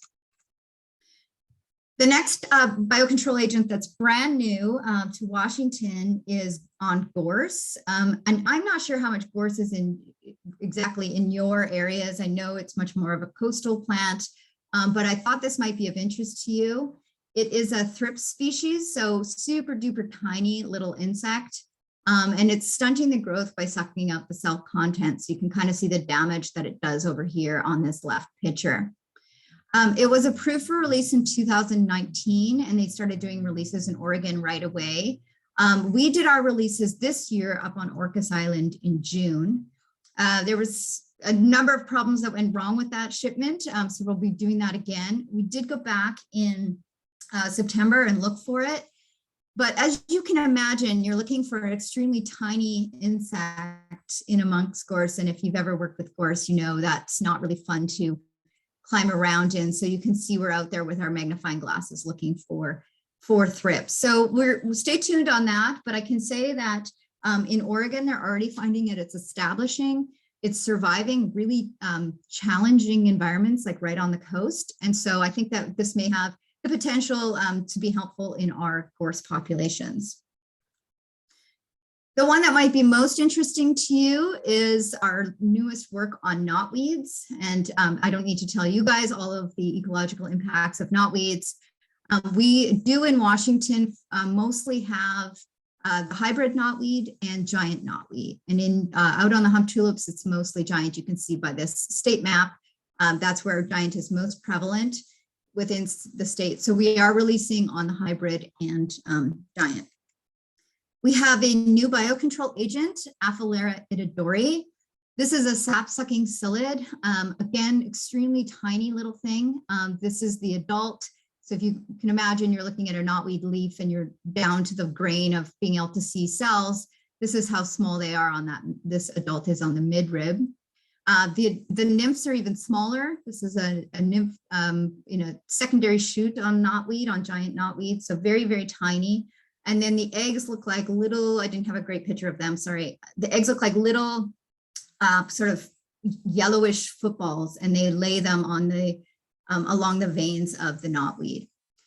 So there are two different strains. There's the southern strain, which attacks both Japanese and the hybrid, and there's the northern strain, which attacks giant.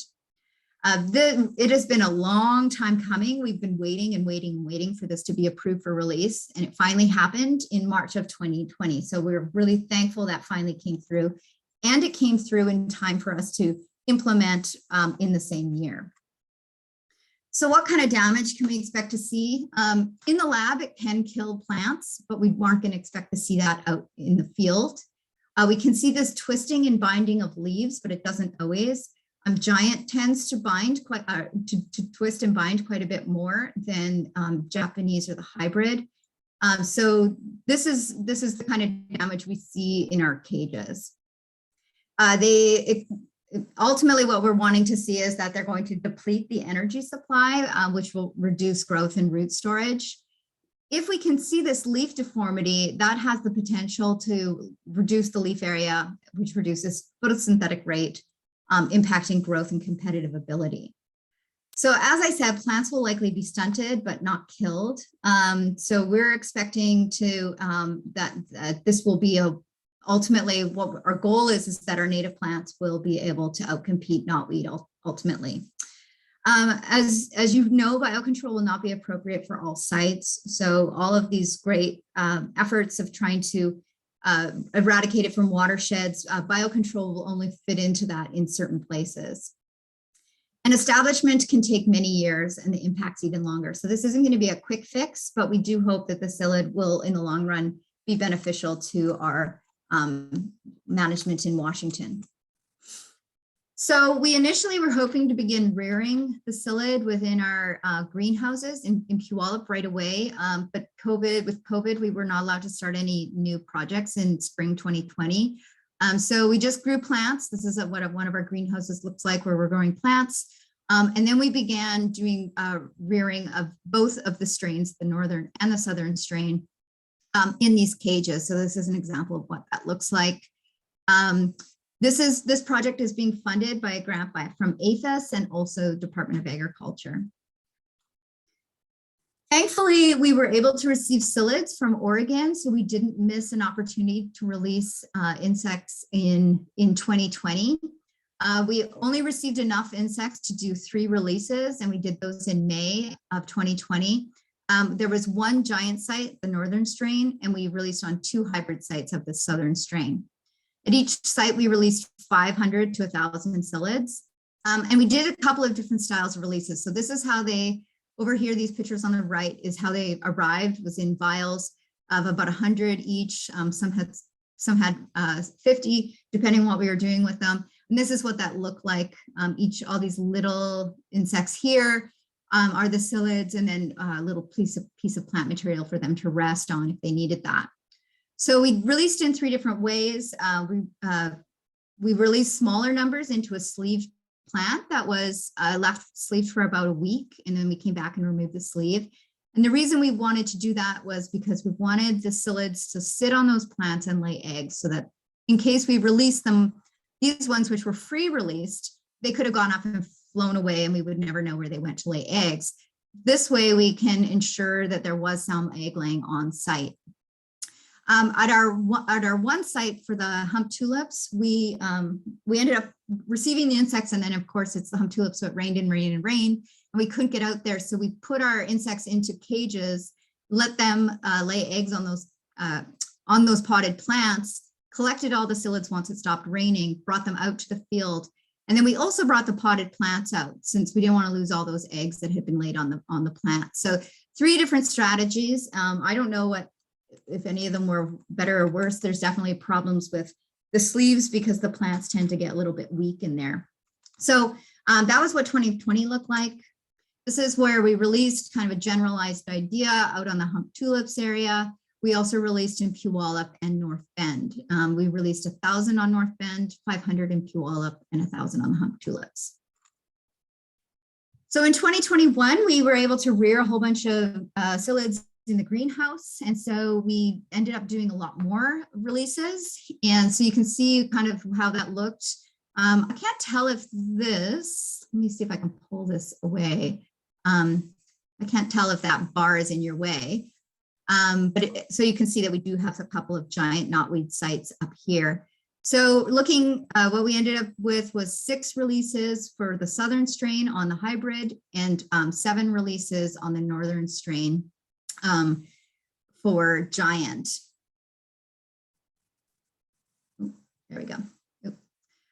So this is kind of a close-up of closer to your region, and I just want to thank Kylie for her endless efforts trying to find us good sites on the hump tulips. I have some sort of specific criteria, and it's not always so easy to find. And I also want to thank WSDA for taking us out on the airboats and getting us opportunity to see what the giant knotweed looked like all through the hump tulips. So we now have 4 releases on giant knotweed up here, and we had 1 hybrid knotweed down in Central Park that we released on in 2021. Unfortunately, we just were out this week. I guess it was last week or maybe even the week before, who can tell. But we were out, this site was destroyed, which is unfortunate. And there was a pretty massive flooding through some of these. And so we weren't able to access some of our sites when we were out looking at them. And this site up here is basically turned into an island. So it was kind of interesting to see just how powerful that river can be. So once we have the insects out in the field, we are looking at, we're putting them out in the field, and then we go back pretty regularly every 2 weeks to a month we are looking at what the insects are doing out there. So as I said, they're very small, so we have to use our magnifying glasses to find them, which is quite challenging. This is a really tough system because obviously the psyllids are very small, the plants are very large, and very quickly as the plants grow, we can no longer reach the top of the canopy. So we are searching on edges, we're searching within the population, but if the psyllids are up in the canopy, we have no way to find them. So this is making it really challenging. So when we're out there looking at insects, we're looking at their phenology, we're looking for population changes in the insects, any damage that they're doing, are they dispersing? And then we always keep an eye out for any non-target impacts. So with our hybrid populations, it was kind of challenging because we don't see any damage to the knotweed. And so we often didn't know whether the psyllids were there. We were super happy to see on our giant populations that there was this damage to the secondary shoots. And so within here, you can see that the psyllids are present or they have created this damage. We tend not to open up these because it just can disturb the insects and possibly kill them. So, but this is very typical psyllid damage on giant knotweed. So when we can see that on site, we at least know they're there. So definitely a tough one looking for insects throughout the season. We go back in the fall once the psyllids are hopefully hibernating, and we're collecting plant data. And so this is we lay out 5 quadrats, 1 meter wide permanent quadrats, and we collect the number of stems within that quadrat. We look at the stem diameter for each stem, and we're doing a height assessment. And that's also been quite challenging for some of these systems. So what are we finding? In 2020, we went with larger infestation and we had a limited number of sites. And I think that was the larger infestation is tricky because if the psyllids are there, there's so much knotweed that we may be missing them. For the giant site, we did recover psyllids all the way through the growing season up until October 1, 2020. And we did find a few psyllids again in the spring 2021, but we never found them after that. At the hybrid population, we had psyllid recovery was pretty limited. It was hit and miss. And then I think it was about after July 2020, we didn't find psyllids again. One of our sites was completely sprayed, which was a real bummer. But we did find when we went out to that site in early 2021, we did find a psyllid. So I think we're going to eliminate that one site since they are now actively managing it, and we'll continue to revisit these sites. In 2021, we decided to try a different strategy and look at much smaller infestations, so kind of populations we could really get our hands around, and we wanted to do more sites. And psyllid recovery was pretty variable across sites. There wasn't one species between northern or giant and hybrid that seemed better or worse in terms of our recovery. We do see a lot of spiders in some of our sites, and that could be influencing our populations. And a few other things. Oregon sees a lot more predatory mites than we tend to see, which is helpful. So we're hopefully not losing a lot to predatory mites. So as I mentioned, assessing establishment is challenging. So it's very possible they're there and we're just missing them. And so that's something that we need to continue to work on. I was recently talking to the researchers up in Canada on what they're trying to do. And they are now, their strategy is to continue with the small sites, but to release 5,000 insects per site as a minimum. So doing mass releases rather than spreading them across the sites. And so this may help us. And I think that's what we're going to try again for 2022 is do a small number of sites, large number of insects and see how things work. They also have the, what's the word I'm looking for? They also have like the ability to release on knotweed that isn't that tall. So especially in the east, and I've noticed this too, in the East Coast, the knotweed tends to not grow quite as big. And so they can really be releasing at sites where they can look over their knotweed. They can really access the canopy through almost the whole entire growing season. And I've yet to see a site like that in Washington where we would have that ability. Oh, I do want to mention that if you think you have potential sites, like nice small sites that are protected, won't be getting controlled, I'm always looking for potential release sites. So please feel free to contact me if you think you might like to try some of this experimental work with us.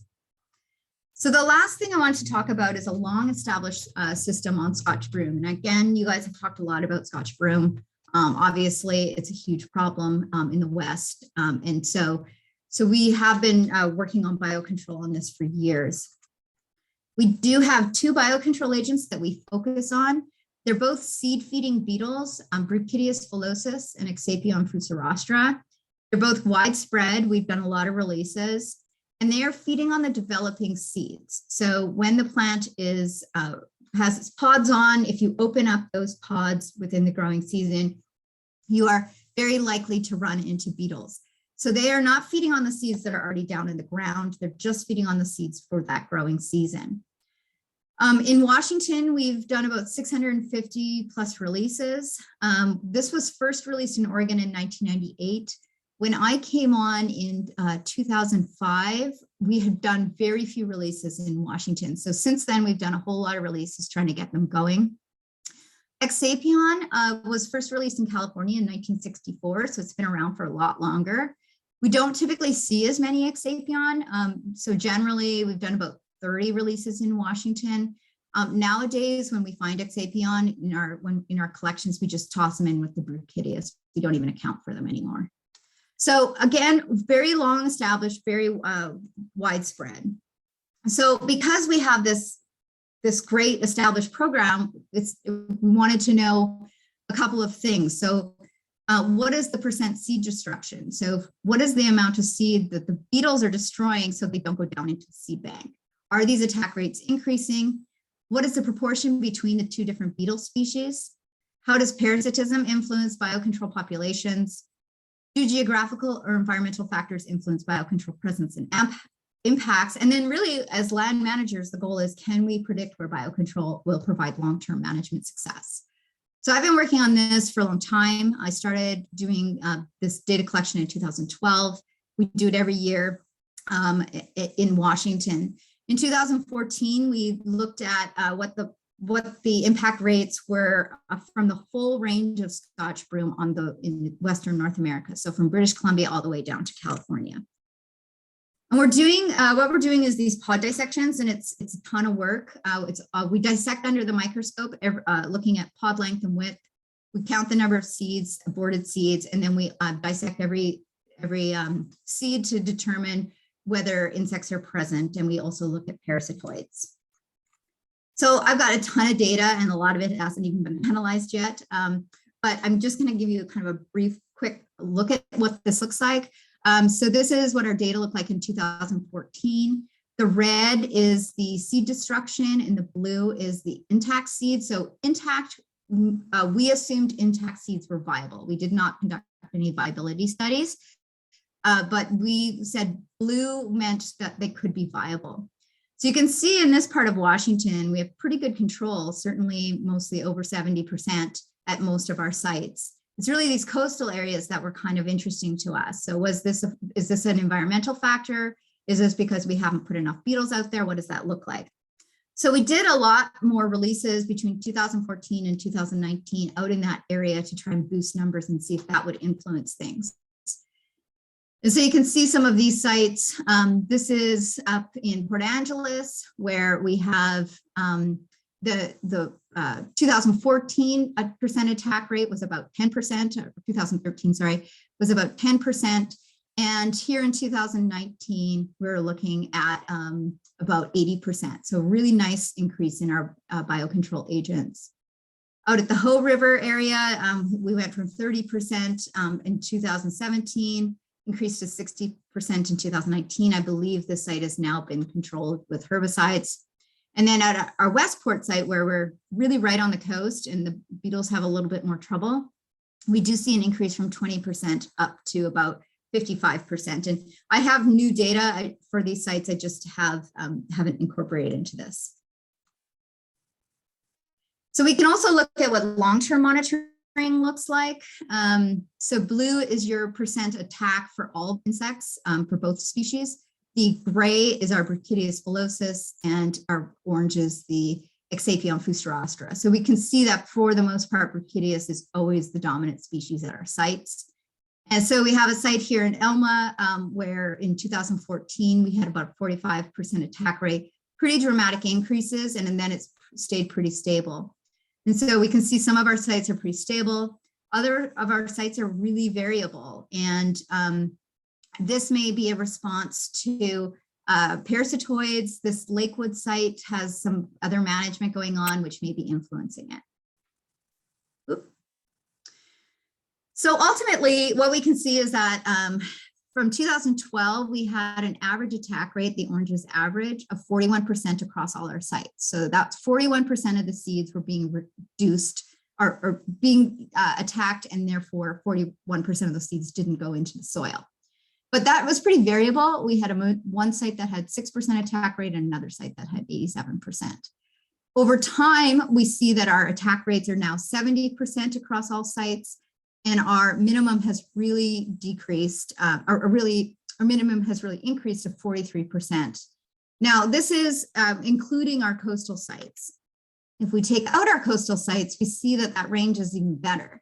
So where we're still working on figuring out what's going on the coast, if we take those out, we now have this 79% average attack rate, and 61 is the minimum. So what does that really mean in the grand scheme of things? Because it's really hard to say what that means in the long run.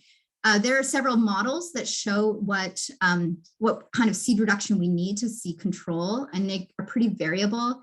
It can range from 62% in a native grasslands, right, up to 97 in an exotic pasture.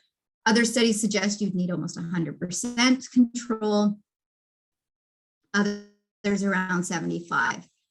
So it's hard to figure out exactly how our systems fit into these models. But we can say that in 2019, we had 7 out of our 15 sites had greater than 80% seed damage, which is great. 3 had greater than 70, and the remaining were all coastal. So the way I always talk about this is like, if we think about it in terms of foresters, how the timeline foresters use, then we can say that I think these insects will in the long run have a really strong impact on Scotch broom across the landscape. And I mean, we may all be dead, but that I think in the long run, our children, grandchildren will see reductions because of biocontrol. So with that, this is my contact information. Feel free to reach out to me if you have questions. And I don't know if I left any time for questions. I have a question, Jennifer. Sure. So when you do the seed pod dissections, is there a specific time of year that it's best to do that? Yeah, so we collect them usually in July. When we're doing our pod dissections, we collect them in July or depending on the season, early August. And so the best time to look for the beetles is when the pods have turned brown but aren't popping yet. So I didn't mention, but the way that the beetles are released from those pods is they use the mechanism that Scotch broom uses to dehiscent seeds. So all that popping is releasing beetles as well. So if you go before you get, we usually try to go when it's about 20 to 40% popped pods, because we can still get a good number of pods to collect. And if you guys have places where you'd like help with this, I'm happy to do that. We can always add a site into our study sites. We kind of bop around we have some that we consistently go back to year and year. But if you have a site that you'd like to know what your percent attack rate is in a given year, we can collect pods and do that work. And I have lots of material, Colleen, on like things to look for and how to differentiate them. So feel free to contact me and I can send you, we have like a field guide, those sorts of things. Cool, thanks. Jen, this is Jill. Thanks so much. And we've really appreciated your contributions and your visits out in the Hoh watershed and North Clallam County over the years. Just wanted to invite Raina if she wants to contribute. She's been going out and checking some of the previous sites and finding beetles, Scotch broom sites, and finding beetles and finding that they've finally spread further than where they had originally been distributed. Hi, Raina. That's not Celia, that's Raina. And the other piece of it is that you said you thought that one of the sites had been sprayed. I think actually what happened is that the old gravel pit where we had distributed we've done quite a bit of work in got reopened as a pit. So it didn't get sprayed, it got bulldozed. Okay. And opened up. And we're sorry about that, but it wasn't our land. Well, you have to do what you have to do. Yeah, and there's still a ton of Scotch broom all around it. And so I think it still is a study site. But anyway, thanks again. And Raina, go ahead. Why don't you share what you've been finding? So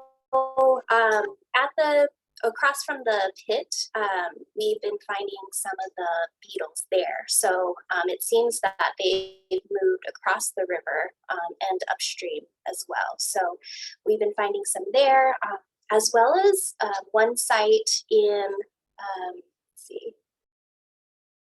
in the Solduck watershed. So that was an interesting find as well. So I can share another map with you offline, but we've been looking for them as we're treating Scotch broom. That's great to hear. Yeah, the beetles are really good flyers. Even within my feeling is even within an infestation, they like to be in the sun. So they tend to move where the sun is, even within an infestation. So if you go out when it's in bloom, you want to look at the sunny sites first for the beetles. And then anytime you have pods on that are like maybe an inch long, they're out there laying eggs on those pods. So that's always a great spot to find them, is those in bloom small pods. And that's generally where they like to hang out. Hey, Jen, this is Dave Heimer. Hey, I have a 20-foot orchard ladder if you want to borrow to look for the knotweed insects. You know, we've tried that, Dave. The soil is it's just not safe. We tried putting one out and at some of our sites, and it's too soft often, or it's too uneven. And yeah, we've tried a couple of different ladder situations and just did not feel like we were safe. Plus, often knotweed's growing so densely that getting up there is, I've yet to find a solution that, unless levitation becomes a power I have, it's not so easy. I'm pulling your leg on that one. But no, we did actually take an orchard ladder out.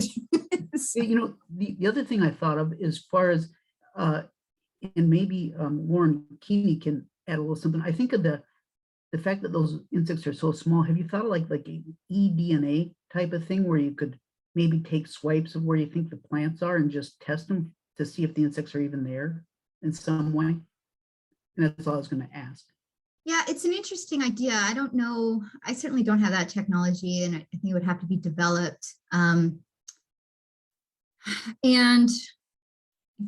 yeah, I mean, I don't think it's impossible. I just think that it would be a bit tough, but not impossible. So, I mean, if somebody is here wants to try eDNA, I'm happy to collect samples and figure all that out.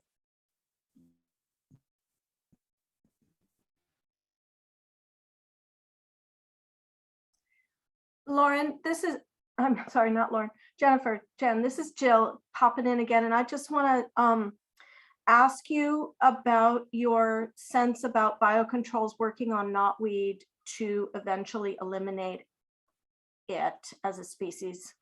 And Lauren's working with us to write up our 20 years of data on the Hoh. And I'll just say that after working on one plant that moved in sometime between 1999 and 2001 to spread down the entire Hoh River from a homestead, We're still chasing that one plant, and we do find places where rhizomes, where we've successfully treated and no above ground growth has been found for 4 or 5 years, where it's now coming back again. So that's without any photosynthesis for 4 or 5 years, or maybe even longer in some places. And with all the scour and deposition on these big migrating rivers like the Hoh, it just, there's rhizomes that are buried so deeply that it takes forever for them to get to the ground surface, and for leaves to be available for spray or for biocontrol access, leaves and stems. So just wanted to hear from you, and I don't mean to rain on the parade. I do think it's a great part of IPM or IVM, but just wanted to ask what you thought. Yeah, it's a good question, Jill. I don't know that I have the best answer in regards to specifically knotweed, but I do want to remind everybody that with biocontrol, we're not looking for eradication. And so the idea is that we would have psyllids in the landscape that would be suppressing your weed populations over the long term. Because I mean, I think that for most systems, we probably should agree that eradication is not possible. So there are some great, like Jill, your work has been phenomenal, but I think that is not the standard for most of our weed species. So so the way we want to look at it is maybe knotweed becomes a minor component of the ecosystem. So we don't kill every plant, we knock it down so that it just does not dominate the way it does now. That being said, then the idea is that as those plants come up, you know, all those years later, they may come up, then you would have psyllids present to come in and take care of those populations. So that's what we see with a lot of our other systems. We certainly have a real challenge with this psyllid. I do want to say that you can't always draw comparisons between how insects impact plants and how our other tools impact plants. Sometimes there is ways that insects will feed on plants that influence them differently than, say, if we just spray. So those typically cannot be just a direct comparison of remove this much above ground growth by biocontrol versus, say, cutting or spraying, and those are not comparable. So sort of more narrowing that down to the knotweeds.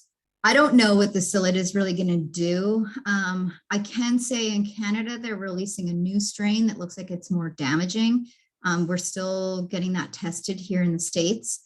So I'm kind of more hopeful for this newer strain. It seems to do that twisting up damage to Japanese, the hybrid, and giant. So you're getting all three are having that more visible damage.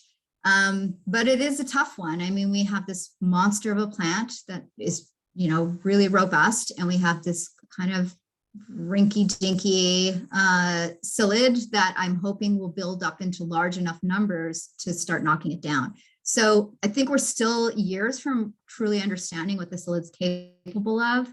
But I don't want to say it, I feel on the fence about that myself, Jill. Like, I think we certainly have better biocontrol agents for other systems. The psyllid makes I'm a little unsure of where we're going to go with it. Does that help answer that question? It's a very long answer.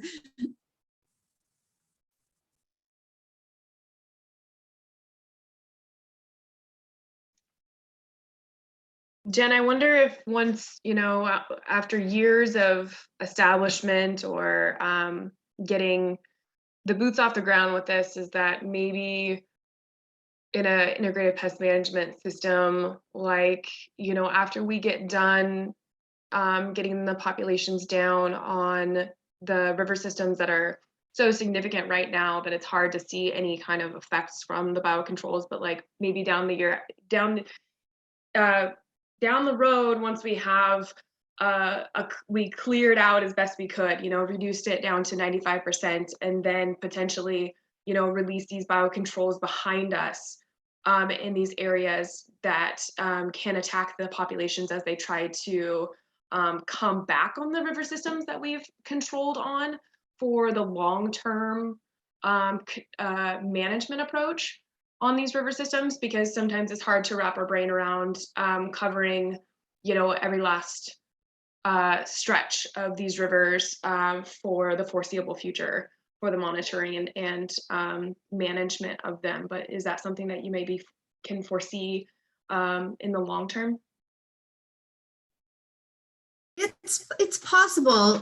We generally like to release all biocontrol agents on the biggest weed populations possible. So if we have just these little pop-up, small one plant here, one plant there, they may not have the ability to build up in population numbers fast enough to start knocking down the population. So generally, the way it works is if the population's just starting, it would take quite a bit of plants to build up to, for the insect populations to build up to the point where they can start suppressing the plants. So it's not out of the question. I think right now our focus should probably be on putting it into those areas that are, you know, downriver, where it's not the high priority area where you're trying to reduce the, you know, from the sort of mother plants down, putting it in the bigger infestations at the lower part of the river, with the hopes that the psyllids will build up large enough and then move into those areas that get missed, you know, or if you have like a landowner who's not willing to help, those sorts of things. Does that make sense? Yeah, definitely. I'm just, yep, was just spitballing there, but yes, of course. Makes sense to me too. Thanks. I finally got unmuted.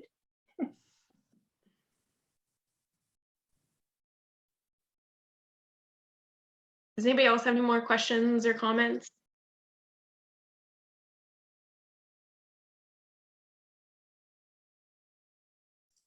Maybe I could just respond to Lauren's suggestion. It occurs to me as we're talking about this that, you know, when we have biocontrol agents, we want to be able to find them, because if they're not prevalent enough for us to detect within a certain number of years, then they're probably not going to work. So developing like a DNA, so DNA is being used in like so great for early detection, rapid response, but ultimately, you know, the more I think about it, if we can't find the psyllids out there, then they're probably not suppressing the plant. So it would really just be in these early years where we're trying to find them, so the whole DNA thing might not be worth the investment in the long run. But great idea, Lauren. Good to know. $10,000. It's a lot of money to start that.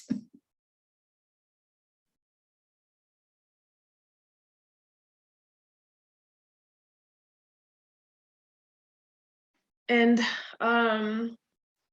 it sounds like there's going to be more releases or available releases. So, you know, I will continue to find the populations that are going to be suitable.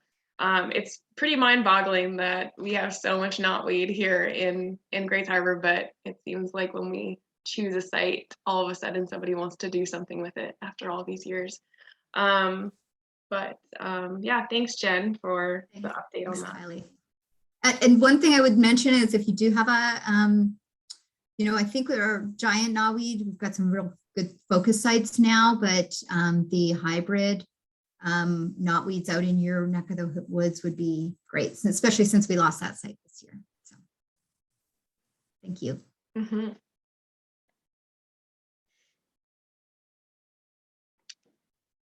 All right. Kylie, do you want to see if Russell's available? Russ, are you on here yet? I don't see him yet.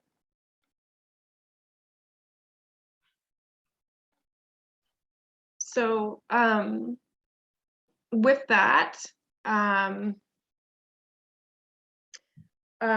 Dave and Lauren, do you guys want to hop on and now chat about your DIQUA trials? Sure. I think Lauren's going to get control. Okay, let me share my screen again.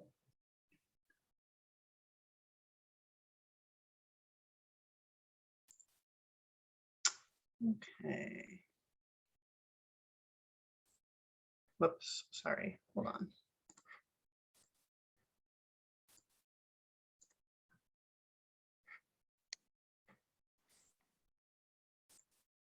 Dave, you're going first, right? Yes.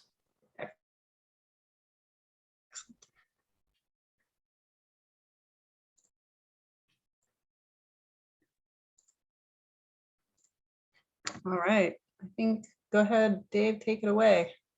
All right. So I don't know, Laura and I,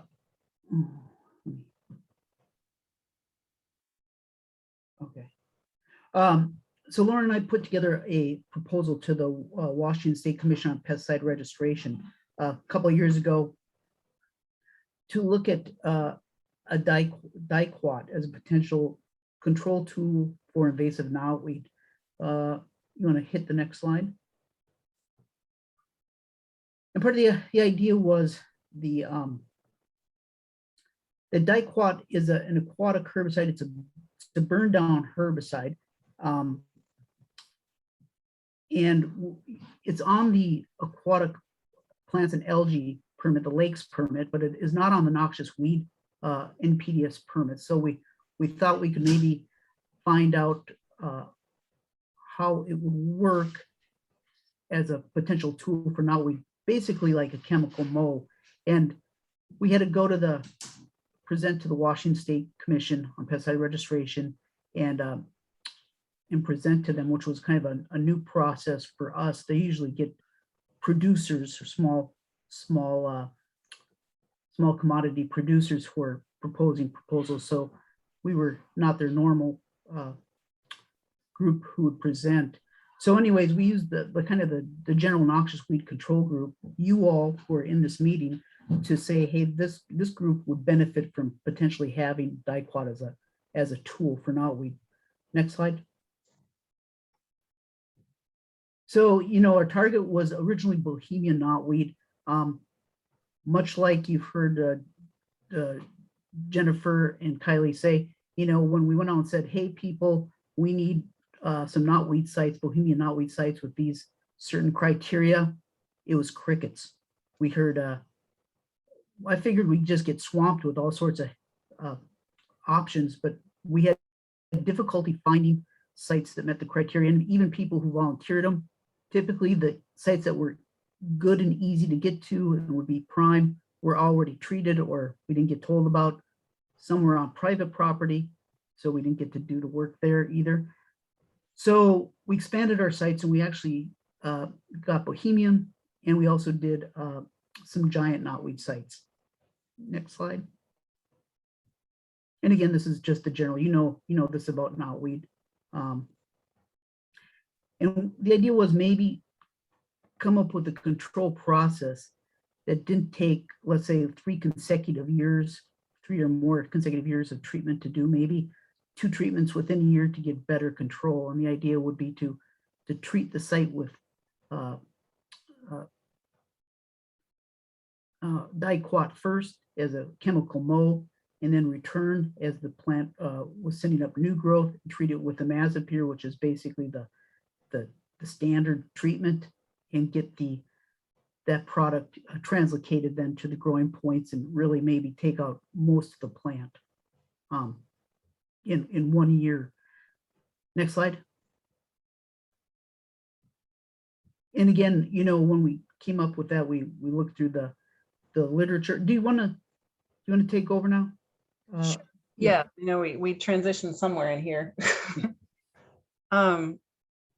Yeah, so as Dave's obviously been more involved. I haven't been involved in knotweed management over the years, but I count stuff and I count plants. So when Dave asked me to count stuff, I put together this table, started with looking at what other studies had been done for knotweed and for different herbicides. So along the top there, you'll see the different herbicides that are listed.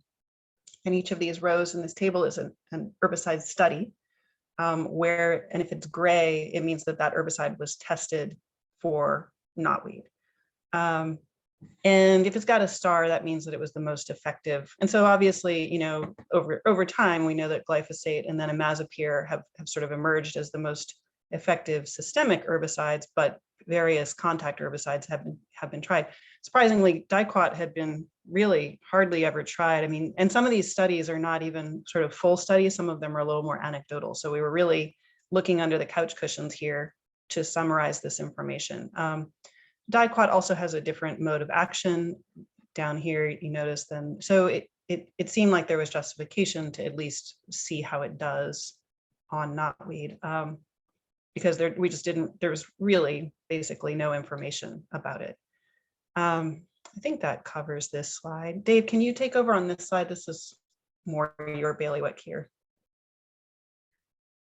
Yeah, so like I said, dicot is a contact herbicide. It's not translocated, you know, what it hits and what it affects, and it's a burn down. Like I said, it has an aquatic label, but it's not on the aquatic noxious weed permit, so that was an issue. So we're hoping to get some information and then give that to WSDA and ecology and say, hey, this potentially could be a tool for use in 2022 and add that to the permit. But like I said, it's missing rates for specifically invasive knotweed. Has some rates there that are on the label. Yeah. Okay, all right. I think we switch again. No, you go. You keep going, Dave. Well, no, I will say in general, you know, it's got, I think, what does it have? The caution label. So I think the most difficult thing about using reward in this from a standpoint is that it's got a pretty onerous mixing PPE. So you got to wear a mask and you got to wear waterproof clothes. So I think that's the only problematic thing I see in using it from that standpoint. So I just wanted to share that. Hello. It's him. Oh, someone's on mute on their phone. Oh, okay. They took care of it. Okay. Do you want to do this slide too, Dave? Or Yeah, I could. Well, you can. I mean, basically, went out to these sites. We had three locations, 2 in Grays Harbor County, thanks to Kylie, 1 in Mason County, thanks to Pat Grover, and some private outfits. So we went out, set up the plots visited plots in May, set them up. Then we did counts. Right after that count, we did a early season application of dicot at one of 3 concentrations, either 0.25%, 0.5%, or 1% dicot. And then we went back to and then there was a control as well. We went back to the site at 2 weeks and took some data. 5 weeks, we took data. In 8 weeks, we took the final set of data. And then after that, we treated with imazapyr at 4 pints per acre. On all the dicot plots, we treated with imazapyr, and of course the control plots we did not treat. Is that good? Yep. Okay. All right, my turn. Okay, so this is kind of just to talk you through the experimental design. So Dave mentioned we have 3 sites. Here's a satellite, overview of one of the sites from Mason County. So you can see the perimeter of where knotweed is, and then in each site, so we had 3 sites. In each of these sites, we established 4 blocks. And the blocks are to sort of reduce environmental variation. And then in each of the blocks, we have 4 plots, and each plot has 1 treatment replicate. So we're replicating each treatment 4 times within each site, and then that's replicated again over 3 sites. Okay, so how do we then evaluate our plots? This box here over on the bottom left-hand side is a 6-meter plot. So each plot is 6 meters.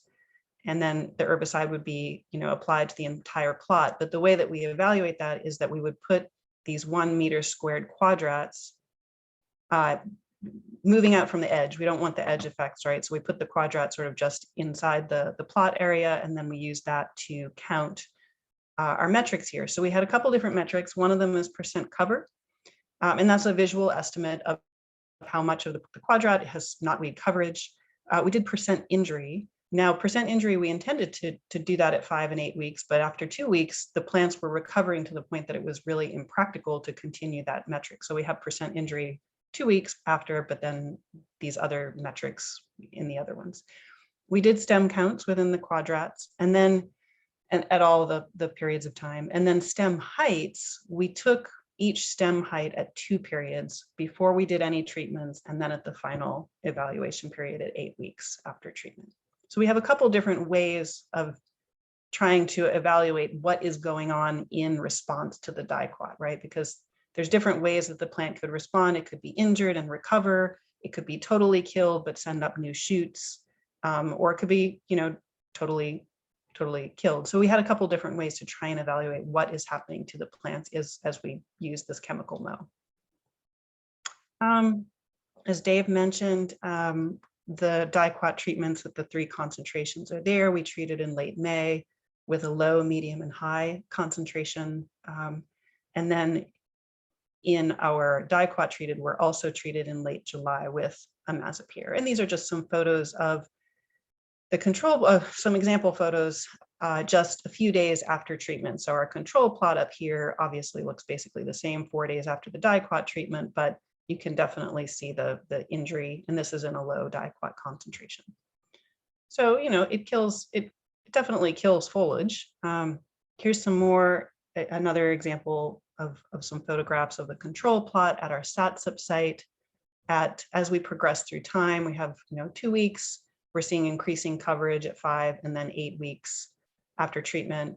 And you can see just for contrast, the high dicot at 2 weeks, 5 weeks. So, and you'll see this in the next slide, but we're certainly seeing plant recovery within, the 2 to 8 week period. It's just that it tended to be much less. The recovery and the percent cover is less in the dicot treated sites. Okay, so these are preliminary results. And the reason I call them preliminary results is that I'm going to show you box plot data for the most part. Now, box plots, this is not, we have to do a statistical analysis to show which of these differences in these treatments are statistically significantly different. But the trends are, what we'll see is that, if there's a big difference in the box plot trends, it will probably end up being statistically significant. That's how you can, but I only call these preliminary results. So the first thing we can just look at is our metric of percent injury, which was taken 2 weeks after treatment. And each of these percent injuries on the y-axis there from 0 to 100%. And the treatments are colored. The legend is there, but it's gray for our control plots. The low concentration of dicot plots is in yellow, orange, medium, and red is high, right? And so 2 weeks after treatment, we see, in the low concentration, maybe a mean of about 40% injury, whereas in the medium and high, we see a mean percent injury of more like 75 to 80% plant injury. So the high and medium concentration of dicot, markedly higher visual assessment of percent injury. Again, we want to emphasize too, is that between 2 and 5 weeks, there was so much plant recovery on injured plants that it actually became impractical to use this metric. So we're only able to do it, but clearly plants are more injured, markedly so with higher concentrations of dicot. That was one metric. Okay, let's look next at our percent cover.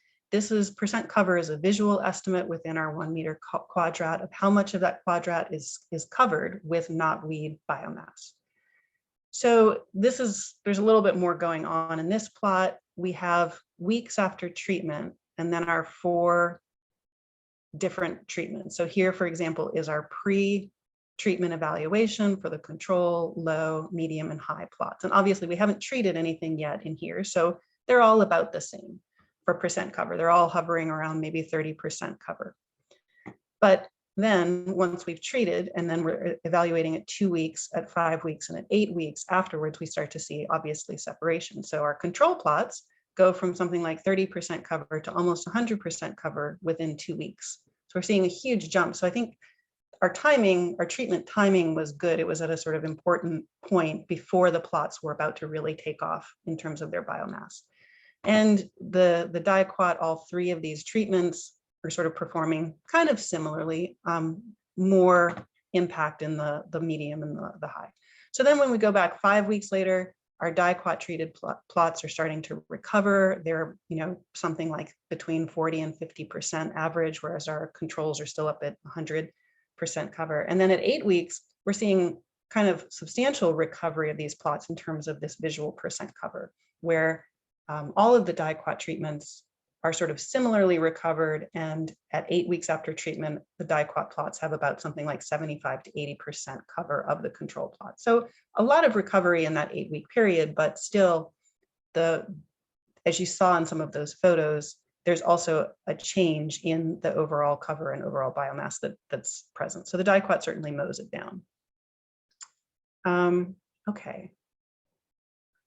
One of the other metrics that we looked at was stem counts. And stem counts, so that's where we just literally counted. And stem counts, the challenging thing with stem counts is that a stem is still counted whether it's 8 feet tall or whether it's half a foot tall or a few inches tall. It still counts as a stem count. So stem counts are an important metric to do, because if you kill a plant, one of the things it might do is put energy into creating new shoots. But when you're trying to evaluate what happened with your herbicide treatment, that can sort of confound things. So we're going to see that in the stem counts. But basically, again, weeks after treatment, we had our pre-treatment, and everything is kind of looking about the same. We have very similar stem counts of about 20 to 25 stems per meter squared. And then at 5 weeks after treatment, it kind of looks actually very similar, but at 8 weeks after treatment, we start to see some separation in these treatments, where the low, in fact, had some of the lowest number of stem counts, but the medium and the high seem to have higher number of stem counts. So potentially, we're going to keep analyzing this data to see if we can inform that. I'll get into that on the next slide, but potentially what's happening is that the high diquat is killing off the plants definitively and forcing them to put energy into creating new shoots. And so we may be seeing higher stem counts in those high diquat plots. And that's sort of supported by this slide as well. I'll walk you through it. There's kind of a lot going on here, but what you're looking at is the distribution of stem heights. So we have the stem height over here in the different treatments. So the way that we read this is in the pre-treatment control plot. Sorry, I'm trying to use my mouse. You have a high number, and this is the count down here. So in the pre-treatment control plot, you have a high number of small stems. So this is in May, in late May, but there's not very many large stems. This reference line here is stems that are above about 8 feet in height. However, at 8 weeks, those small stems have grown up. So now at 8 weeks after treatment in the control plots, we have a lot of stems that are now above 8 feet in height. And that's normal, right? Small stems grow up and we have a plot that now looks like a more mixed height with larger stems. So then we can look at what happened in our different treatments. So for example, here is our low diquat before we treated it. And it looks very similar to the control plot. But after we treated it, we have stems for sure that are above 8 feet, but there's fewer of them than are in the control. If we look at the medium, again, we have some stems that reach above there, but not as many. And in the low, we have sort of the smallest abundance of these larger stems. So this data, I'm actually in the process of doing some statistical tests on these distributions to see which ones are actually statistically different from one another. But the big take-home message is the high diquat and the medium diquat more definitively kill off the plants. However, I think what we're seeing is higher numbers of these smaller stems in these high diquat sites. So I think that it's killing off the large stems, but forcing the plant to produce more smaller stems. And that is, there's a really cool paper actually that we can kind of contrast and use these data against to see if it works with some of these hypothetical kind of relationships where if you do these chemical mows, do you get more does it force the plant to produce or to grow these shoots within the same season, and whether that is helping to deplete the plant or not. So we're going to try and sort of fit this work as we can. It's a little bit outside of the scope. We're really just looking at diquat and concentrations that are important, but we'll try and do what we can to see if it can sort of advance also and help us understand what's going on with the plant when you mow it down early in the season. Okay, I think, again, yeah, I just want to mention, like, so we use the metrics that we use because you have to count, you have to do the best we can with counting things, but each of these metrics, none of these metrics, one of them gives you a complete picture of what's going on in the plot. And so that's why we have to count multiple different things and look at different aspects of plant recovery. Okay, take home. Yeah, go ahead, Dave. We go back one slide just for a quick sec. So this get back to kind of the original, and this Lauren found this paper after we had applied for the grant and started the work. But part of that paper, and I hope I don't get this, let's just say I'm probably, I think I'm 75% correct on this. So, but if you look at that figure A, the part of that paper said that the growth of the rhizome and the production of the lateral buds may happen at a point where, if you're treating the plant with later in the season, that growth in lateral bud has already occurred and would not be affected by the herbicide, a herbicide treatment. And see, that's what the idea of our project was to chemically mow the plant, kill the year 2 shoot, and then force the year 1 shoot or the lateral bud to then emerge and produce a new stem that would be then treated with the imazapyr later in the season. So that's the kind of idea behind what we wanted to do. That was it. Oh, I was going to say one last thing is the treatment. We used backpack sprayers. We calibrated them. We used extendable wands to get enough height on some of those treatments. So that's how we did the treatments. Okay, it's all yours. Okay, yeah, thanks, Dave. That was great.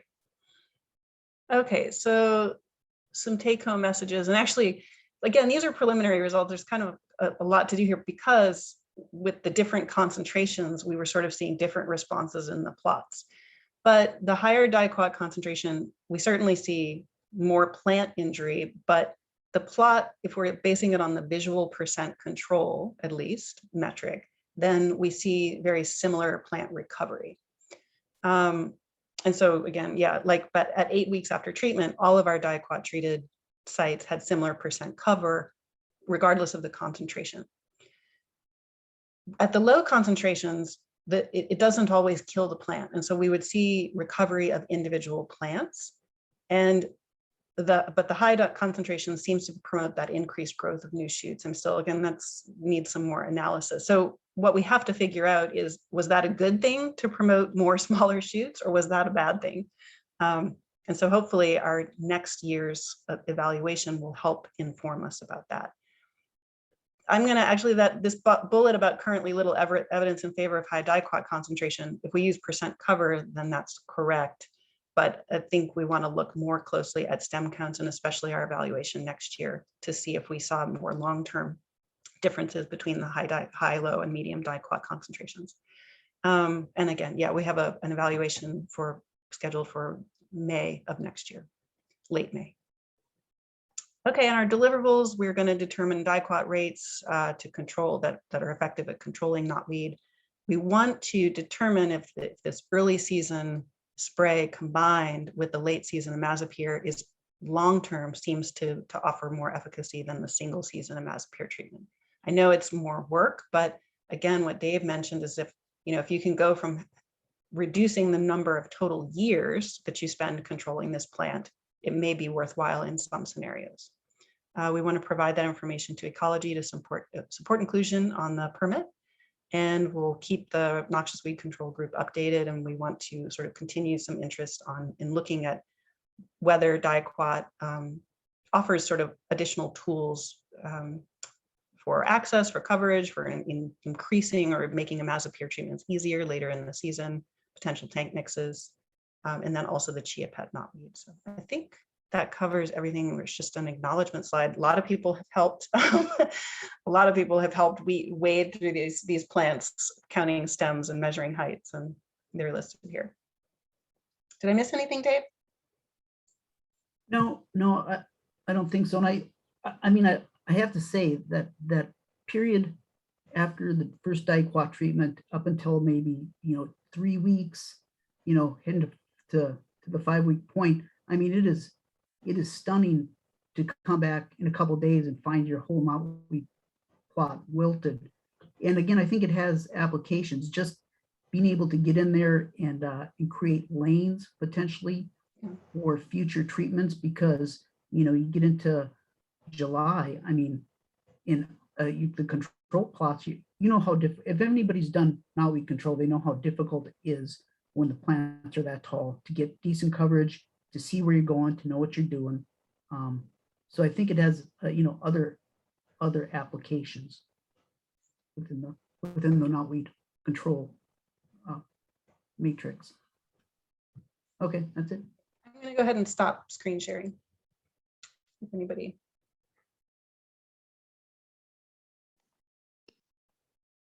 Thank you, guys. It was fun to participate and counting and doing all that and doing some spraying. And I'm definitely curious to see, if the DIQUOT and imazapyr combination next year, to see, what comes back, and if it's going to be more significant than when we are just using our imazapyr. So it's exciting to see. Does anybody have any questions for Lauren or Dave?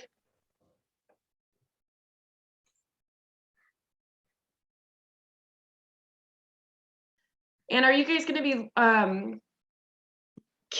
you going to be doing any other, are you looking for further plots, or are you just going to be focusing on those 3 sites that you have, and that's gathering your information from that, and that will be it? Or are you doing anything else this upcoming year that will be different? No, I think just wrapping up on that project, trying to wrap it all up, because I know we have to get all the information in by July 1st or June 30th. So we're trying to finish it up, tie it all up. But again, I think there's opportunities for other projects. And again, this is just kind of food for thought for people to be like, oh, okay. And if it gets put on the noxious weed permit, then people will have an opportunity to use it. The sites we're using are actually not aquatic. They're in the riparian area, far away from the water. So again, you can use it other places, but I think some people may want the comfort of having it on the permit. So for sure.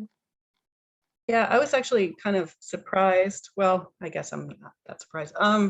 When Dave and I first started looking at this, and I started doing sort of a literature review, it was really hard to find like good data on treatment timing, whether systemic, whether using a systemic or a contact herbicide on knotweed. I mean, knotweed is so prevalent and so many people work on it.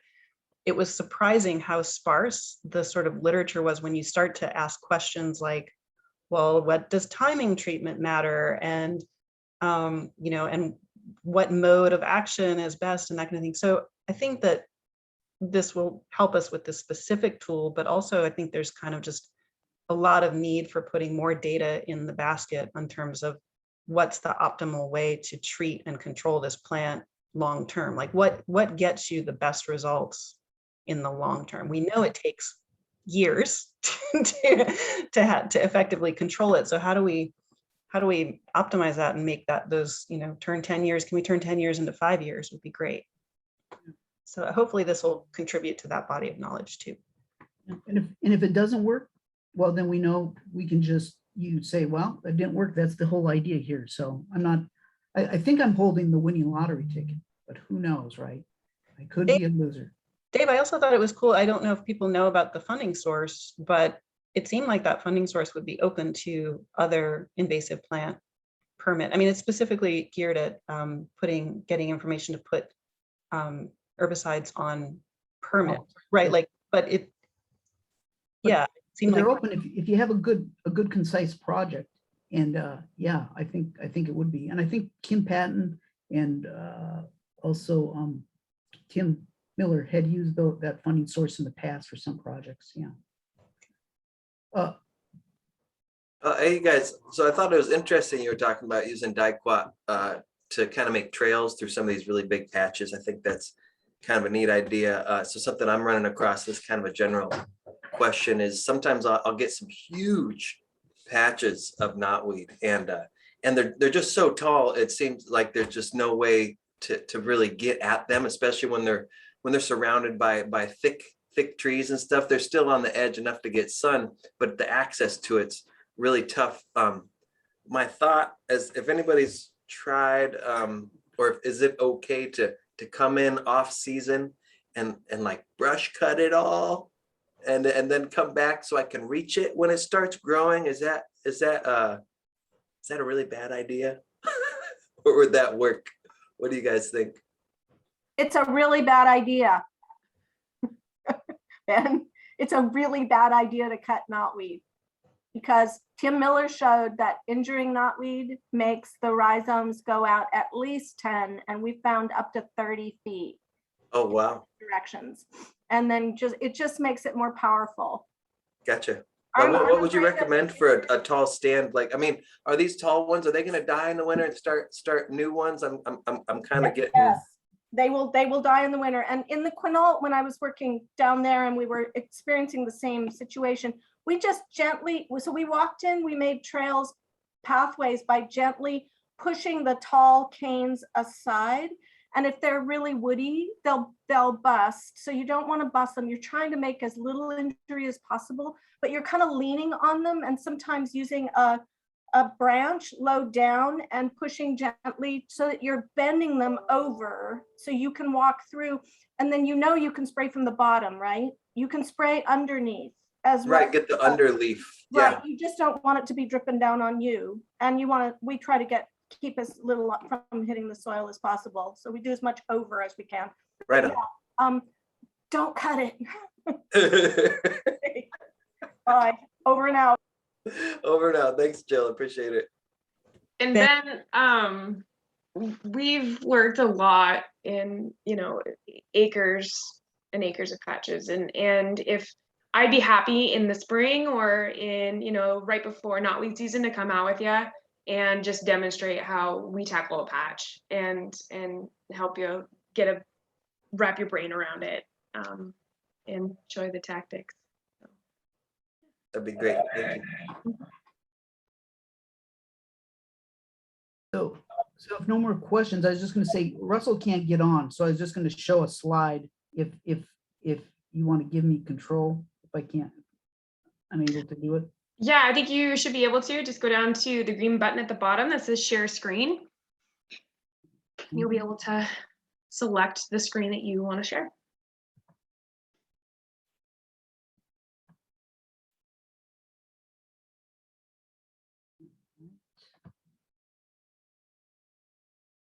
Let me know. All right, looks good. So this is that, if anybody, this is the Sets Up Springs project that Washington State Fish and Wildlife is doing, a restoration project to create some more back channel habitat. And these ponds were created, well, there were ponds here, but they were modified and they moved a huge berm here to allow the river to potentially come through. But a part of the process here was we were asked to do knotweed control. This is the second year of knotweed control we've done on that lower stretch of the Sats Up. And so Russ did up these polygons of basically where we did the work and how many acres were treated. I don't have to necessarily rehash, but it is kind of interesting. I did some totaling, and here I think we knotweed covered about 25% of the acreage we covered. So in each of those polygons, if you added them up, you'd come up with a number, and about 25% of that total was knotweed. And that's what I'm kind of hearing when I listen to Kylie and some of you other folks too, that you know, you say we covered 100 acres and we treated about 25. That seems to be kind of a number I keep hearing. So I don't know if that is just anecdotal or if it really is kind of a number we should kind of keep in the back of our heads. So 648 gallons sprayed on 6.27 acres. 648 gallons. Yeah, we're spraying about 100 gallons of mix per acre. That's mix. 6.7. And that was it. And then the gravel bar that is underneath the North Woods, the gravel bar up here on the north end, that was Oh, the North Woods, yeah, okay. the North Woods. That Mhm. gravel bar was about 3 solid acres that myself and the WCC crew treated, and then again the gravel bar that is underneath the 2021 knotweed treatment ponds. At the very top of the screen, that whole gravel bar is covered and 10 by 10 patches to over on the east end of the gravel bar has about a 3-acre patch, and that was all treated, and then above that all the way to the bridge was treated on both sides. So overall, the lower SATSUP got really, really good treatment this year, and hopefully will reduce the amount of infestations that we see popping up into you know, the construction zones that are down there, and the planting areas and everything else. Yeah, that whole, yeah, if you total up all those polygons, it was 65 acres. And then in 2021, 6.27 acres total. In 2020, 5.11. So about, you know, some of that was retreatment. Of course, you go through a site you've treated once, and you might have to retreat it, of course. So okay. Yeah, but the where's that? The across the way there, when you're coming down Hiram Hill Road to get to, there's a Fish and Wildlife parking lot, and you have to hike through the understory to get to that gravel bar on the other side of the river from where you guys were working. Okay. That forest is, I think, one of the most significant forests I've ever walked through that was just solid knotweed. So there's a lot of work ahead here, but I'm glad we're all getting it started. So yeah, it is interesting too. If you go back through the historic, you know, if you on, let's say, Google Earth, and you go back and you check out where the previous channel was, and then as the river changes and that previous channel fills up with trees, that's exactly where we're finding that knotweed growing in the trees, right? And so, yeah. Okay, over now. Cool. Well, thank you. And yeah, thank you all for participating today. Does any more questions or comments about the presentations we saw?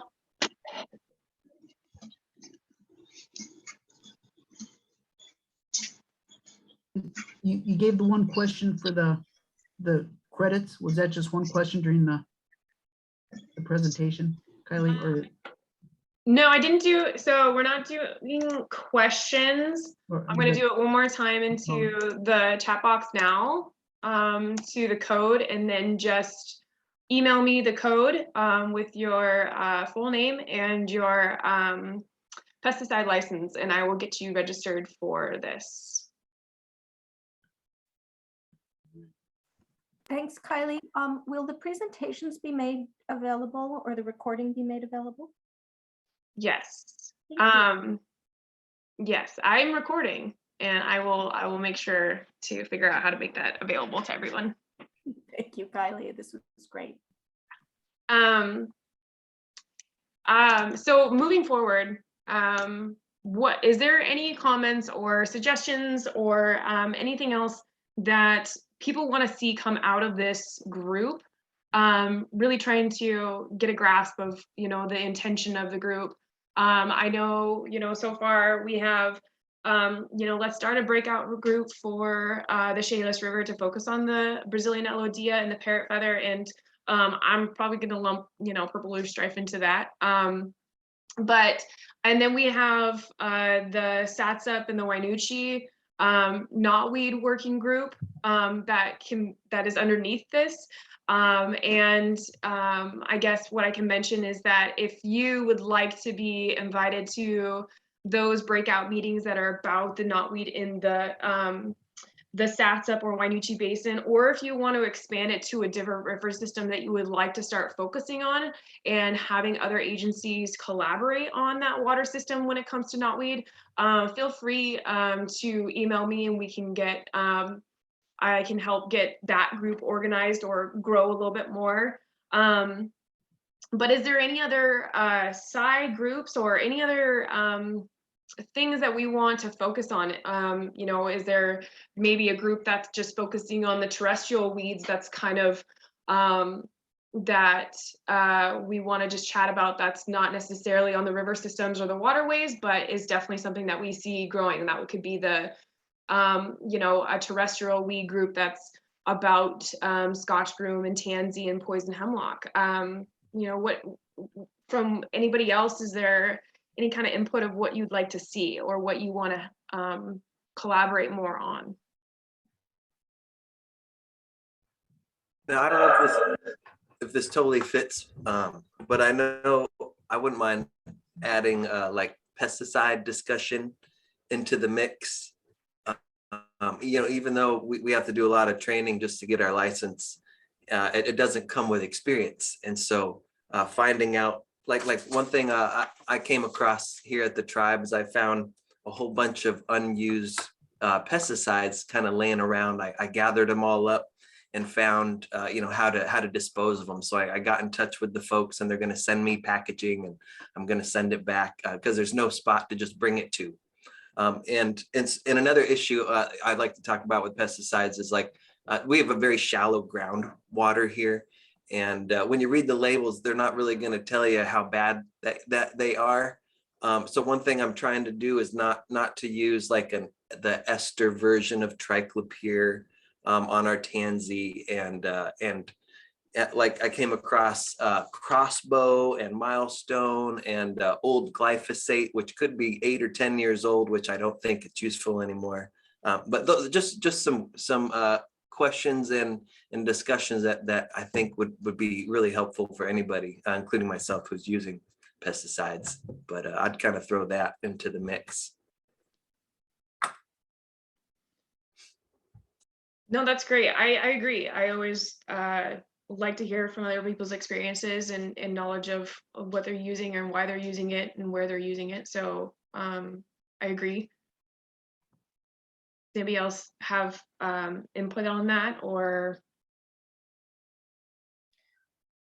I really appreciate that recommendation, that suggestion, Ben, and that was something that we did at the Olympic Weed Working Group meetings that we haven't done in quite a while, and Kylie knows that. And yeah, it was really helpful. And the idea of using selective herbicides where you have a hyporheic zone that's 3 to 5 feet down under the surface, and you've got 140 inches of rain a year. We don't do it either, right? So for tansy ragwort, for instance, in agricultural pastures next to the river, that on the Hoh River or the Queets, really challenging. So yeah, talking through those things and sharing that would be great, Kylie. And I realize we're pretty far north from you, and we probably won't be engaged as much as others who are down south where you are, but we would like to stay engaged and be talking through these things. And I learned a lot about new chemicals today, so that was really helpful. Thanks.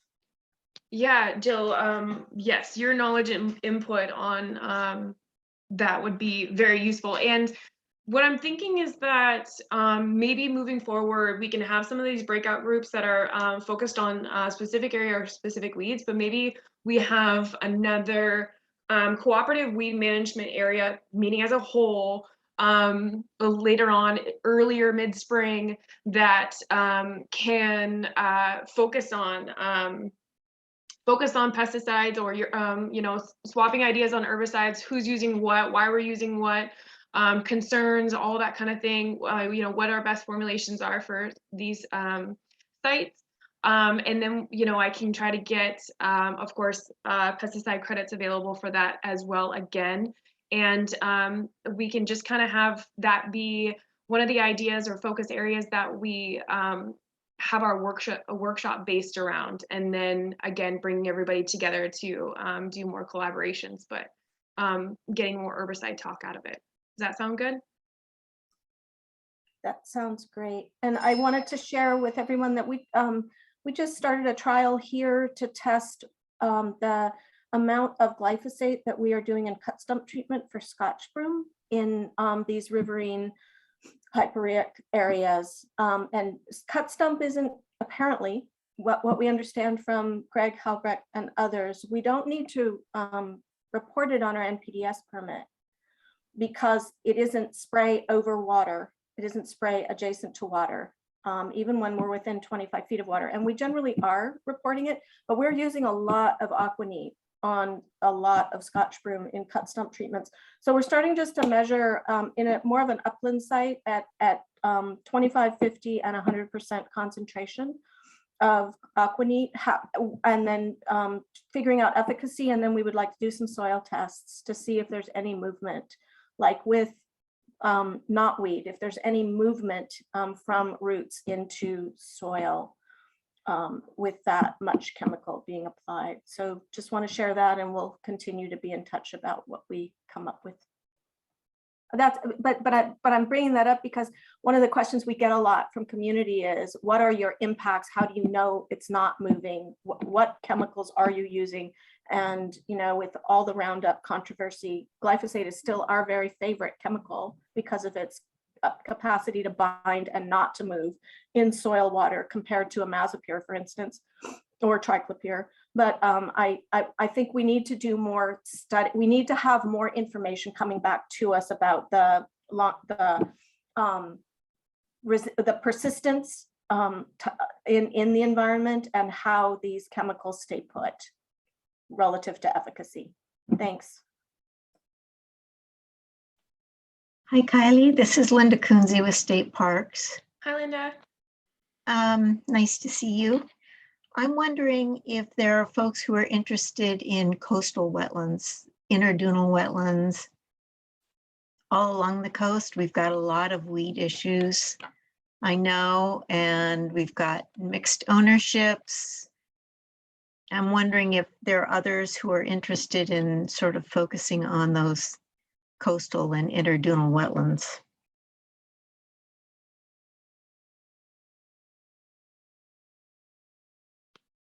Todd or DFW Ryan, maybe? Anybody else that's kind of working up in that area? Well, I think a U.S. Fish and Wildlife Service out of the Willapa Refuge, I know they've done a lot of dune weed control for, I think, snowy plovers, maybe some other stuff. We've done some to help out.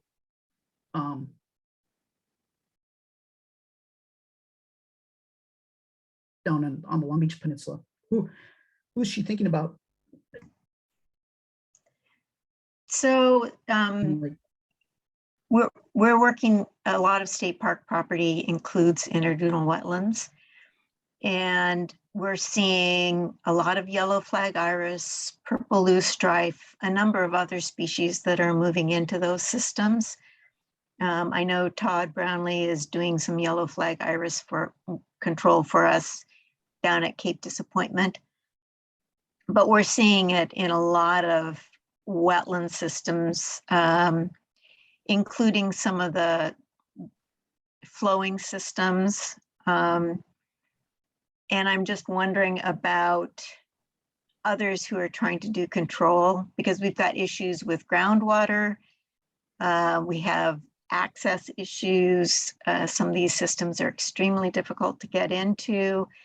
And I know we've got a lot sort of south of Grayland Beach with mixed ownerships, and it's really difficult to justify doing control on state park land when we've got adjacent landowners who have the same species.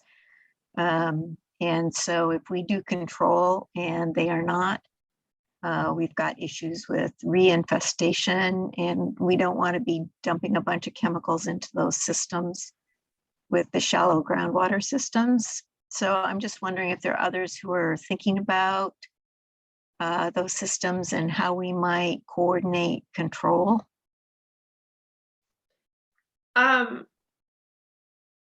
So my thoughts on that so far are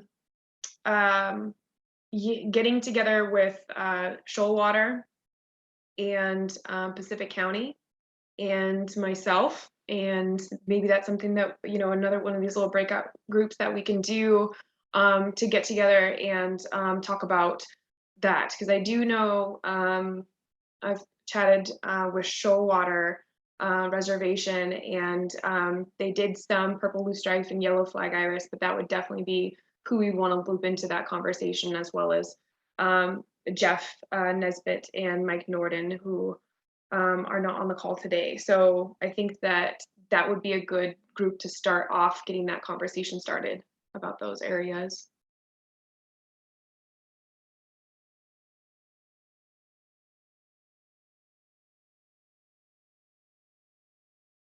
Oh, Linda, I think you're muted.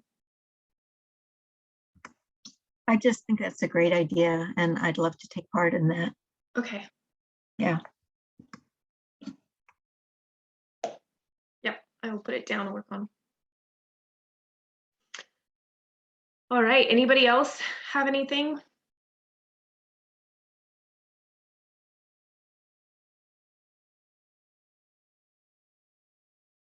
All right, well, I appreciate everybody hopping on today. And like I said, I'll work on getting some organization of these smaller groups set up. And then another larger group meeting to kick off before the weed season begins, that we can do a little bit more focus on herbicide use and swap some ideas and tactics for getting our weed season off the ground. So with that, I guess thanks everybody, and thank you all to our speakers. I'll send up definitely a follow-up email. Grab the code word out of the chat box and email me your pesticide license for that credit. All right, thank you very much. All right, well, thank you everybody. Thank you. Thank you so much, Kylie, for doing such a great job organizing this. You're welcome. Yeah, great job. Thanks, Kylie. You're welcome.